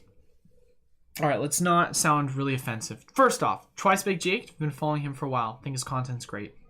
But one thing I want people to be wary of, and I'm not saying this about Twice Big Jake, I'm not saying this about any other people, but just because someone's been in the market for a while, and just because they've made a ton of money because they invested in the right product, but it wasn't an investment at the time, it was a collection and they were able to sell off a large portion to become wealthy, doesn't immediately make them an expert on the investing side of the Pokemon community, because those are two different things. If I'm someone who had, you know, a bunch of old Pokemon product that I like to collect, and then all of a sudden my collection becomes super valuable, and I never thought of it from an investment perspective, but I made the money, and I'm all of a sudden super wealthy, that doesn't mean I'm an expert all of a sudden. I'm not talking specifically about Jake. I don't want to call him out and say it in that way, but there are a lot of people that are like that. Jake obviously did really well with his collection. He's made a lot of money. He produces good content. But I have seen from other people, you know, of course, it's inevitably I am, you know, if that is a video that is true that I disagree with, you know, I think there is an argument to be made for some of the content he produces. But also there's an argument to be made that some of the content he produces is right. Some of it's wrong. No one's an expert in everything. I'm not an expert in anything. I'm not saying that I'm an expert by any means. I want to make that very clear. But I have seen from other YouTubers that I have seen a lot of that mentality. So it's kind of like people who invested in, you know, Dogecoin when it first came out, or, you know, multimillionaires, and all of a sudden they know everything about crypto and want to create freaking investment funds that people can pour all their money into because they think they know how to invest in crypto, and in reality they just got lucky. You know, and that's just kind of how I like to look at it. You know, sometimes he mirrors one of the things I say, sometimes he doesn't. I remember he made a video literally several weeks after I made the video talking about how Pokemon Center Elite exclusives are going to perform really well. I'm like, hey, that's funny. I talked about this a couple weeks ago. He's mirroring it, but there's other times that people will disagree. That's just how this works. But 15 PCs. Celebration gonna retire. Yeah, right, Dolly. That's so funny. Pikachu Celebration figure box is damaged. Should I still hold it or just open it? That's a hard one, Full Metal. It's definitely gonna hurt the value. And Pikachu Celebration figure boxes, you can probably replace for pretty cheap. Oh, that's a hard question to ask. If it were me personally, I'd probably keep it, but you definitely are gonna lose value on it. But I'd keep it. What do you think a good price for a Gold Star Trico MP LP is? There's such a little data, it doesn't even show up on Pokédata. So I'm not an expert, Spencer. I hate to say this. I'm not an expert when it comes to that specific card. So I don't want to give you poor advice on it. Sadly, I wish I could give you that information, but I'm never gonna give you guys advice that I don't have any form of knowledge on, because then I'm just leading you in the wrong direction. I can get the Pokemon machines in Portland restocks. They have a lot. Hey, I saw that, bro. Actually, I remember I went to one of the Walmarts or something. I went to one of the local stores and I saw one. I'm like, yo, that's pretty cool. They have a lot of celebrations. ETB, Shining Fates, Hidden Fates, ETBs. Which one should I grab? Ooh, Shining Fates, Hidden Fates? Bro, Hidden Fates, duh. Are you kidding me? Hidden Fates is the best. I got 10 Champions Path ETBs before they stop stocking. Nice, that's sick, Michael. That is the pull. Shout out to Matt. First off, thanks for subscribing to the YouTube channel, brother. Appreciate you.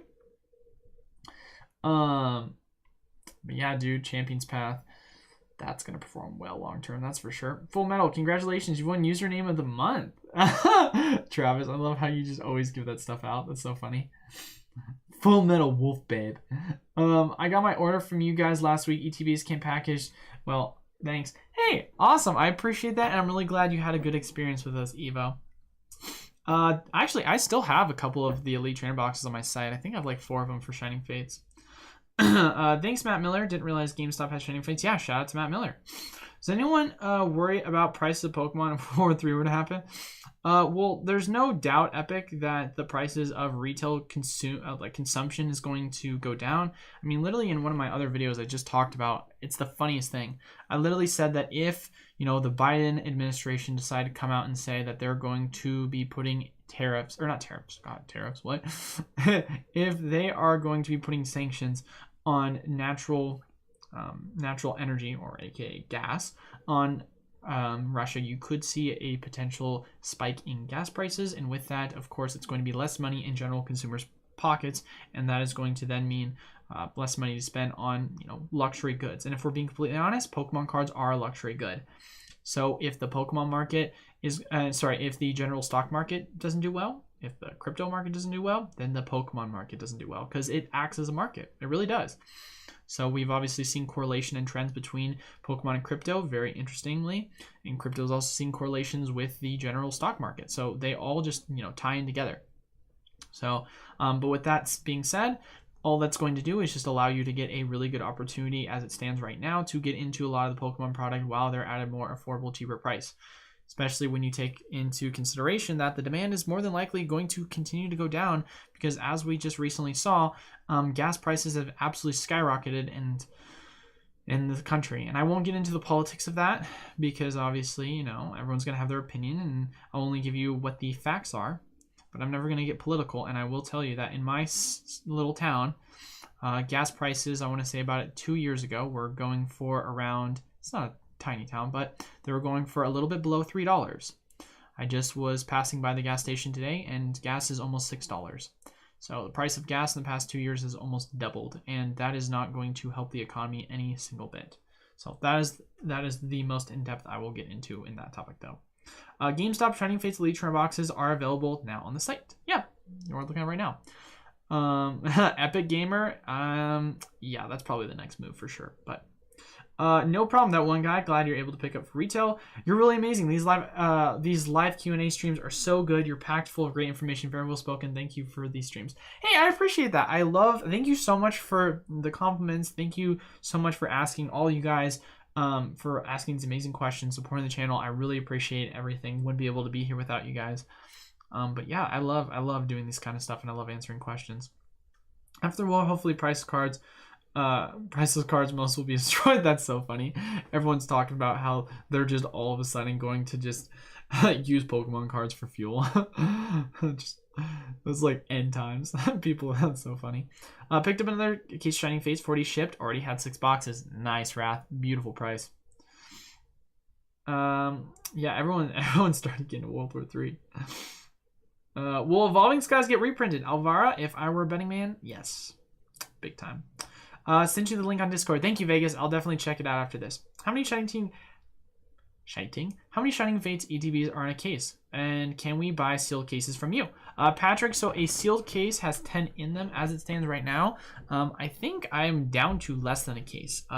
So I'm only sadly selling individual Elite Trainer boxes on my site just because I don't have enough to sell a full case. Otherwise, I would. And then of course with our site, everything comes with free shipping if you purchase over $100 worth of product. So if you were to literally go right now, buy 2 Shining Fates Elite Trainer boxes from us, you get free shipping. But yeah, I wish we could sell you a case, but I mean, it wasn't a massive reprint. It was a decent sized reprint, but not enough to where I had tons and tons of cases. Well, there's been talk about it not being reprinted. I bought 22 boxes, 7 ETBs, and maybe 300 packs and 3 blister packs. Everything have many doubles, so I'm trying to keep that Charizard. Well, I highly doubt that, Justin. I mean, I assume you're talking about Brilliant Stars? Because you're saying you got 22 boosters, 7 ETBs, then maybe 200 packs. 3. Yeah, you're saying trying to keep the Charizard. I mean, it has. I think you're talking about Brilliant Star. Yeah, I would be shocked if it didn't get at least a 3rd wave / reprint. Justin, V-Star, but all my Arceus are gone. Only pulled 1 of each. Nice. Pokemon, hey, I'll take that, Derek. I appreciate that, brother, too. Pokemon USA over twice, Big Jake. I'll take that. I don't know what that was. That's so dumb. Brilliant Star. Yeah, that's kind of what I figured you meant, Justin. Yeah, I don't know, man. That I mean, it's possible if they don't go with a reprint, but I don't know, man. I would be stunned if they didn't have a reprint for Brilliant Star. But even so, obviously, like I talked about it before, we should see prices continue to go down in the next week or two for Brilliant Star. So even if they don't get a reprint, you're going to be starting to look at opportunities once it really starts to hit 110 or below. Brilliant Star is my favorite set of the modern set. Nice, Epic. Like I said, still a bigger fan of Evolving Skies. I think a lot of polls are fabricated by the character rares, but still a really cool set nonetheless. I definitely put it as number 2 for sure. The Shade, Delret. It ain't Shade. Thanks for your respectful and unfiltered opinion about Jake, brother. Hey, that's the thing, man, is I'm never gonna full on trash someone and be like, you suck, you're that. I'm always gonna give you my like honest opinion on an individual, and I'm going to be blunt about my honest opinion, but I'm gonna say it in such a mannered way in which I'm being, like you said, very respectful to the individual, because Twice Big Jake, I've been following him since when he had like 10,000 subs, right? And now that's not like I'm flexing, but like that's still one of those things where it's like I've been following him for a long enough time to know that I enjoy his content. I enjoy what he posts. I enjoy what he talks about. He does bring knowledge to the community. But as always, I just like to make and point out that just because a guy made a ton of money off of Pokemon doesn't mean he's going to be an expert on anything. On everything. So, Ali G, howdy y'all. Howdy, brother. Hopefully all is well. No worries, just figure it out. Thank you. Yeah, I'm sorry, Spencer. I really wish I could help. I always feel bad because for the most part, I'm able to answer like 95% of your guys' questions, but there's always that niche 5%. I always feel bad. I really wish I could answer. When you say the TBJ makes good content, what exactly are you referring to? He basically does openings and buy shows, tells, which is super easy and boring. That's a good question. I mean, if you guys want to, we can go on to his YouTube channel right now and we can just, take a look at some of his content. Personally speaking, one of the biggest parts of his content, actually, we don't even need to go to his channel. I'll just tell you. The biggest part of the content that I actually really enjoyed was the community investing. I thought that was a really cool idea. I thought it was a really good concept. And so when he would tell the community what items do we want to invest in and then progressively be able to watch that, that was a content that no one had done at the time. So that was one of the biggest things I really enjoyed. Obviously, I can understand, and if I'm being honest, I haven't been watching his content as much as I used to back during the boom, especially because he honestly played a huge impact on a lot of Pokemon card prices at the time. He was responsible, in my personal opinion, for a lot of the old, trainer cards absolutely popping off in value. So he was also a good market watch, if I'm being honest. But outside of that, I really liked that, I really like that aspect of his channel when it came to the community investing. So reprints on Brilliant Star. So Roy the Crazy Wave 2 for Brilliant Star came out last week from one of my distributors, and my other distributor I am receiving the Wave 2 product from in the next couple of days. I didn't get a ton allocated to me, but also that distributor doesn't give me a ton of product. So we should see a lot of prices continue to drop within the next week or two. There are very few Pokemon content creators that actually put significant effort into their videos and produce unique content. Yes, I would say so, Alex. I would say so for sure. I mean, then the question, of course, begins, am I unique ultimately? Obviously, a lot of people really enjoy my content. I have a really high engagement rate, so I'd like to think so. But obviously, I could be completely wrong, and I could be ignorant to that situation. When it comes to how much effort I put into my videos, most of it is not shown from the, editing perspective and flashy lights on the screen. It's mainly shown through the information that I bring to the table. So it really just depends on what you say when you put in effort. I do agree with you that for the most part, a lot of the market area for Pokemon is stale, but a lot of people don't have, from what I've seen at least in the community, a lot of the same investing background or the economic background that I do, that I'm able to bring to the table, that allows me to have the following and the growth that I've had in the short period of time. Of course, like I said, I could be ignorant, I could be wrong. You guys will agree with me, disagree with me. Please let me know. I always am here for the criticism and feedback on ways I can improve and not be boring. But I definitely see what you're saying, Alex. Denny, which booster box do you recommend to buy now? Evolving Skies, Brilliant Star. If you were to buy right now, I would wait literally a week or two. Hopefully, you're going to see Brilliant Star booster box prices go down to 110, 100, below 100. Probably go with that. But I think Evolving Skies will eventually get a reprint. You could see the price go down to 120. Of course, I think it's going to go up higher before it gets that reprint. But if you're saying right now, obviously it makes more sense to go Brilliant Star. But, like I said before, I like to be patient and wait for the reprints. So, but...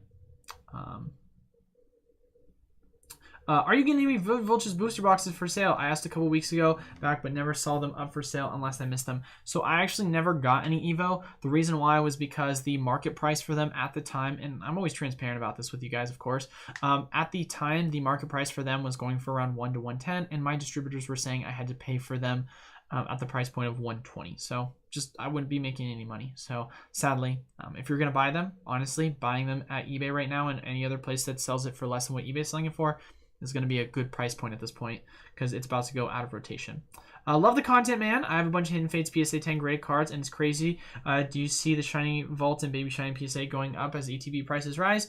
Some going for 20 to 40. So I definitely would say don't pop believe in. Love that name. That they have seen an absolute massive decline recently, and by recently I mean within the past couple of years, because PSA population reports for them have gone up exponentially. So to kind of answer that, I do see them eventually going up over time, but they're going to definitely take a little of a while, in my opinion, because PSA technically is still extremely backed up. So you're going to see a lot of those, Hidden Fates cards eventually go up over time. But I don't expect that to happen for at least another couple of years. I wouldn't be surprised if they go sideways, kind of find their bottom, and then eventually transition to going up. But of course, since they are high population report cards, as I've mentioned many times before, it's going to be a lot harder for them to gain value compared to, say, the PSA, the Hidden Fates Elite Trainer box, which is a sealed product. But yeah, that's just kind of what I would say with that. I had the chance to buy 2 Champions Path Elite Trainers for 84 before Christmas, but I didn't. Is this a case when I should have succumbed to the FOMO? No. Well, it depends, Dale. Are you saying you bought these Elite Trainer boxes because you wanted to buy them from an investment perspective? Or are you saying that you wanted to buy them because you wanted to add one to your collection?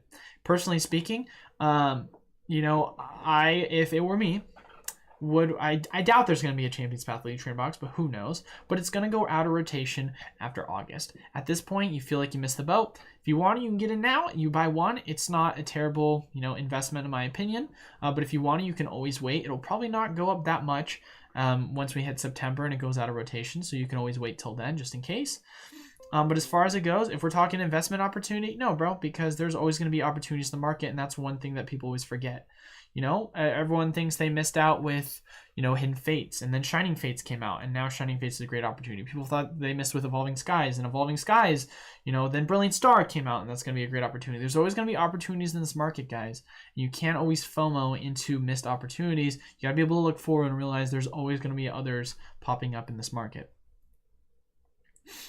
Don't pop. Yes, for PSA 10s. No, yeah, exactly. Prices are cheap. Yeah, bro, honestly, I mean, from a collectability perspective, getting these PSA 10s right now, you're looking at the bottom. So if you are telling yourself bottom, we've hit that bottom point for PSA 10s for the Hidden Fates, for sure. So if you're someone that's going to want to invest or at least collect them, I think it's definitely for the most part. I mean, look at single prices too. It's crazy.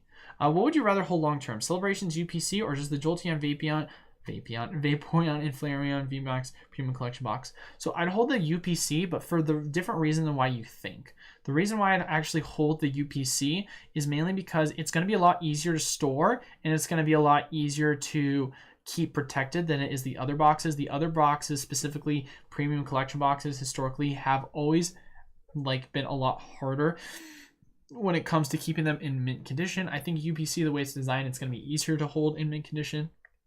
Plus, as well, the UPC, I mean, they both are in such, scarce condition. So, I mean, from a value perspective, I wouldn't be surprised if the UPC mirrors a very similar price point to the combined 3 of those. But also at the same time, you can make an argument that the UPC itself will be stronger, because if you look at just the straight up retail value between the two, I mean, they are the exact same price. So, and Celebrations has performed better. I mean, I'm still going to stick with Celebrations just because it does have those metal cards that are so unique, even though the Jolteon, Vaporeon, and Flareon has the really cool VMAX boxes. So, but that's just it for me. You think holding Celebration ETBs will be worth it in 5+ years? Oh, big time, Cruel. Oh, big time. I have, like I said, I have like 30 to 40 of the Pokemon Center specific Celebrations Elite Trainer boxes. We're talking non-Pokemon Center ones. They'll still be good. Fuchabi, I don't know. Sorry. How's it going, brother? Chat, remember to stay in line. Everyone love everyone. Did I miss something, Travis? Was someone talking smack? Hopefully not. What's a good price for Vivid Voltage booster boxes? I don't have any, and I want to pick up some, or will there be a reprint? Evo, if I were to guess, I'm going to say there's probably not going to be another reprint, personally speaking. But if we go right now, Vivid Voltage Elite Trainer box. Or sorry, booster box. Booster box. Booster box prices are going currently for Vivid Voltage. Let's take a look. A drum roll. Vivid Voltage booster box prices. Ooh, they have gone up. 124. 125. 124, 125. Let's take a look. Vivid Voltage. Vivid Voltage booster box going for 126. My opinion, I don't think it's a bad price point by any means at 125. But if you can try and get it below 120 to 115, I think you're looking at a solid price point to pick it up at. Because I think it's going to go out of, it's going to go out of rotation soon because of the competitive format. Having an opinion doesn't have to lead to being an asshole, so shout out to GG. Who's GG? I don't know who GG is. But yeah, no, I 100% agree with you, Rex. That's the problem. People get so offended so easily these days, especially when it comes to their opinions. But also, I think there is definitely a way in which people can... I think there is a way in which people can be more articulate with their words. And I think there is a level of class and mannerism when it comes to the way in which people construe the information in which they are delivering about an individual. Or the opinion, I should say. I have almost a complete set for Evolving Skies and Brilliant Star. Sick. I'm in the market to buy singles. Do you think the prices will go down for both sets? Yes. Why? Reprints. Easy answer. So, wait for reprints is what I would say with that minicube. Do you think Lance's Charizard V-Box is going to be a good investment long term? Yes, I do. It is part of the Celebration set. It is a Charizard box, and I rest my case with that. Pretty easy, honestly. Thanks for the answer. Yeah, of course, Roy, no problem. Twice a week, Jake makes videos. Do not open PC ETBs. Proceeds to open a Brilliant Star PC ETB on that video. Well, the difference is, first off, there is a little irony on that, Rhett. But he does that just because it's for content purposes. But yeah, I get what you're saying. There is an irony. He's like, do as I say, not as I do. I bought 2 cases of Brilliant Star ETBs. Let's go, Roy. Love to see it. Love to see it, baby. Can wave 2 packs be weighed like first run of Brilliant Star? Wait, what? I didn't know that first wave could be... I did not know that. That is good to know. I will have to look into that more. Cannot answer that question, Babe Cakes. Such a funny name. Hello, what's up, Evix Trooper? How we doing, brother? Thanks for stopping by. Shining Fates, good pickup. Big time. Big time. Shining Fates ETBs, massive pickup right now, for sure. Can you show how the latest Recession impacted Pokemon product? The last Recession impacted Pokemon product. I can't show it to you really on a chart. I mean, if you really want to, we can go into the demand graph on the Pokemon. Here's the problem. Actually, I don't even think it's worth showing. And here's why. Bulbasaurus Rex. Still love the name. You guys are creative with your names. I can't show you. And the reason why I can't show you is because the actual data in and of itself, even when looking at Google demand chart or the Google Trends chart, it's not going to be really indicative. The only thing you can really say to yourself, historically speaking, is if you look at the prices of, let's say, the Diamond, Pearl, Platinum era, that came out around 2007, 2008, right after the crash. A lot of people, whether you want to say it was because they weren't big fans of the Gen 4 product in Level X era, or whether it be because the recession played a major factor. Either way, the prices of the product themselves and the supply in regards to PSA graded product for that and EX era were very, very low. Now, of course, EX era, technically speaking, came out before the recession happened, so there's an argument against that. But if you look at even the EX era Gold Star cards compared to a lot of the Level X cards, even they had a higher print, or it's not print, but supply of PSA graded. And grading at that time also wasn't super massive. So I would have to say that if you just look at the overall nostalgia that we've had with Gen 4 and the prices for a lot of that product, it really does go to show you that I feel as if there was just an undervaluing of that era based on everything that happened with the recession during its time, which is why the booster box prices, card Level X prices were literally several years ago, you could buy Level X cards for less than $5 a piece, PSA 10 for, $50, which is insane to think about. Next question. And how do you think that would impact the market? Now, we're just going to say the same. We're just going to see the same thing, honestly. Obviously, it's going to be a little different because we're at a different scalability in regards to how many people are in the market. Because in a long-term trend, you're going to be making higher highs and higher lows over time, which basically means that, scalably speaking, as more people come into the market, when you have your downturn trends, you're going to have people leave. But ultimately, you're going to have more people in the hobby to begin with. And so when people leave, you're still going to have a higher demand, like from a curve perspective over time, if that makes sense. So like hypothetically speaking, we'll say 1999, right? Let's say there's 1 million people in the hobby, right? And let's say 200,000 people leave the hobby. Then let's say demand picks up in 2004. Then you have another 1 million people leave the hobby. And then you have 400,000 people leave. The demand over time naturally, for the most part, is always going to scale out with more people fluctuating into the market than fluctuating out. And that's usually shown over time just from a general demand like we've shown with the demand chart with the, Google Trends. And if people want to take a look at that, then we can take a look at that because obviously I show that a lot. It's a really good indicator in regards to predicting a lot of the just general Pokemon demand in the market. We just say Pokemon cards. We take a look. We say, okay, 2004 to present. Let's take a look. Oh, what do you know? Here's a peak of demand. And as I've said before, so we go here. What do you know? What happened right before the recession? You saw a high demand point. Oh, what happened? Crash, 2008. Then it went flat, flat, flat, flat, flat. Oh, looks like it picked up again. And then it went flat, flat, flat, flat, flat, flat. Oh, slowly climbing, slowly climbing. What do you know? It's the evolution Pokemon Go boom. Boom, crashed. Flat, flat, flat, flat, flat. But for the most part, if you look at the real booms, this, they're scaling. They're scaling. They're going higher every single time. So even though you're seeing a huge, correction at this point, but look at how much higher we went this time around to this last time around. The demand is just going up and up over time, and that's what you want to see in a healthy market.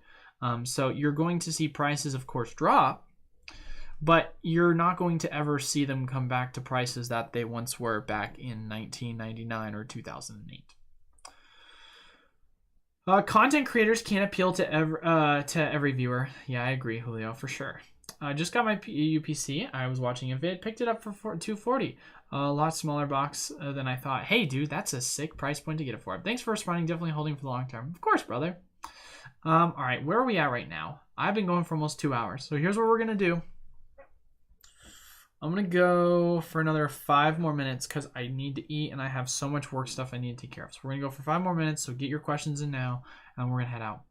Another take from Twice Big Jake. Remember we said Charizard from classic collections wouldn't go up in value because there are so many. Once again, man, supply and demand. These products are always going to be opened and there's going to be less of them when they're open. So that's just not nonsense. That's an argument that just gets me heated. I'm not even going to get into it. But for those people that say just because Ultra Modern has a higher print means it's going to not as perform well long term, there's also more people in the market. So it's going to be opened up more too. I'm someone who wants to invest longer term. What do you think of picking up 4 PC ETBs on set releases and 2 BBs on Wave 1 reprint? I love your PC ETBs, but I would say probably picking them up for Wave 2 and 3 reprints if you can get them for cheaper. But still, man, not bad as long as you're getting them for the right price point. The only reason why I can scale what you're saying or kind of perceive more of what you're saying with the PC ETBs is because I know what price you're getting them for, but I can't really say indicatively what you're getting the booster box prices for. Because let's say hypothetically you get in a pre-sale price of a booster box for 170 and then it reprints for 110, 120, 100, right? That's different. But your general strategy that you're saying, I do like. I agree, Eli. If you miss out, it's okay. Opportunities are always there. 100% agree, brother. Nah, no problem, Eli. I was just reminding you, right? Travis out here getting fucking authoritarian. Evo, me. Thanks. Yeah, of course, brother. Where can I get a UPC? I can't find it anywhere. I wish I could help you with that, Justin, but sadly, I can't really say. I've seen many. If anyone in the chat wants to help him out. Fuchpo. You trying to read his name was hilarious. Dude, I'm so dumb. 100% first wave Brilliant Star. Boosters can be weighed. Dang, that is terrible, dude. Also, what's your unfiltered opinion on Jake from Pokenomics? I've actually had Jake on the YouTube channel. You can go back and look at one of the old interviews I had with him. It was very early on. Like, the video itself only has like 50 views because it was back when I had like 20 subs. I like him. Super nice guy. Super humble guy. He's knowledgeable in certain aspects of the market, but he's been very transparent in talking about how he's not someone who's, an investor long term. He's just, someone who should be recognized as someone who's an expert when it comes to investing. He's just someone who's a huge Pokemon fan, has a lot of knowledge about the Pokemon market. So personally speaking, I would say I really like him. Of course, just like with any other individual, he's not an expert on everything, but he does have his niches that he's a good expert on.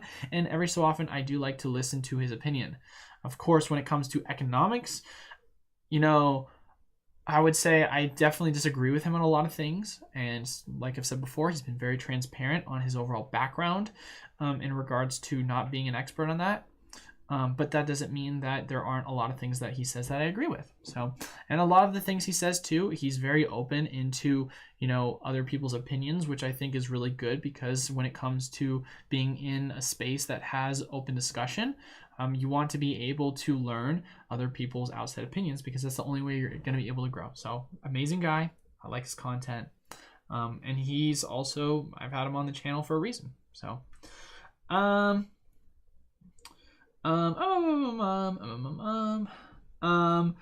don't even know why I'm in college. I can just listen to Eli like Julio. Bro, honestly, I'm not even gonna lie to you, guy. College, there are certain degrees you can go to college for, and it's definitely, knowledge. Here's what I'm gonna say. Knowledge and wisdom are the two most important things in life. But you can learn knowledge outside of going to college. I'm just gonna say that. Some of college, for some people, it's good. You can go into a field, you're going to make money, you're going to do well. For some people, it's not worth it. It's not for everyone. That's all I'm going to say to that. Thanks for answering, Lance Charizard V-Box. But what about the Dark Sylveon Celebrations? I think that it will do well because it still has Celebrations packs and it still is a specialty set.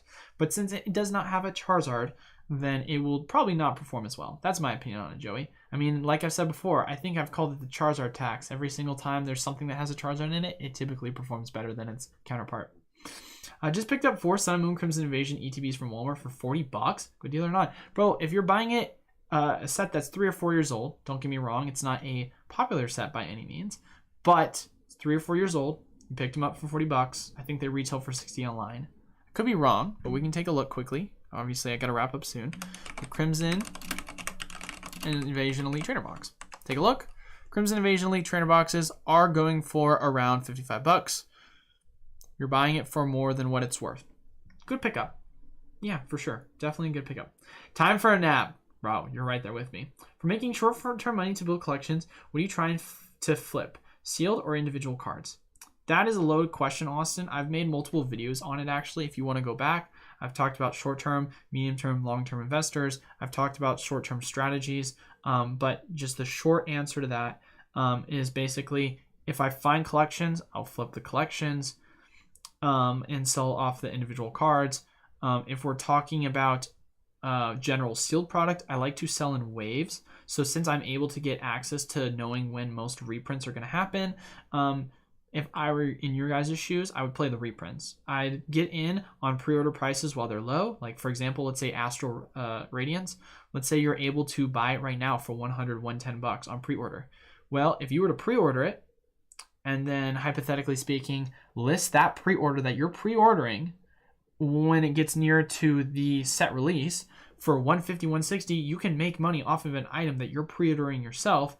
Flip that, take that money, wait for wave 2, then come in, wait for the crash on wave 2, get in at the cheap price, then wait as it climbs, and then if you can predict it, if you can't, obviously, because you don't have the inside information like I do, if you want, you watch my YouTube videos, I'm always going to let you guys know when reprints happen, then you just sell right before, and bada boom, bada bing, you just keep doing the same old cycle.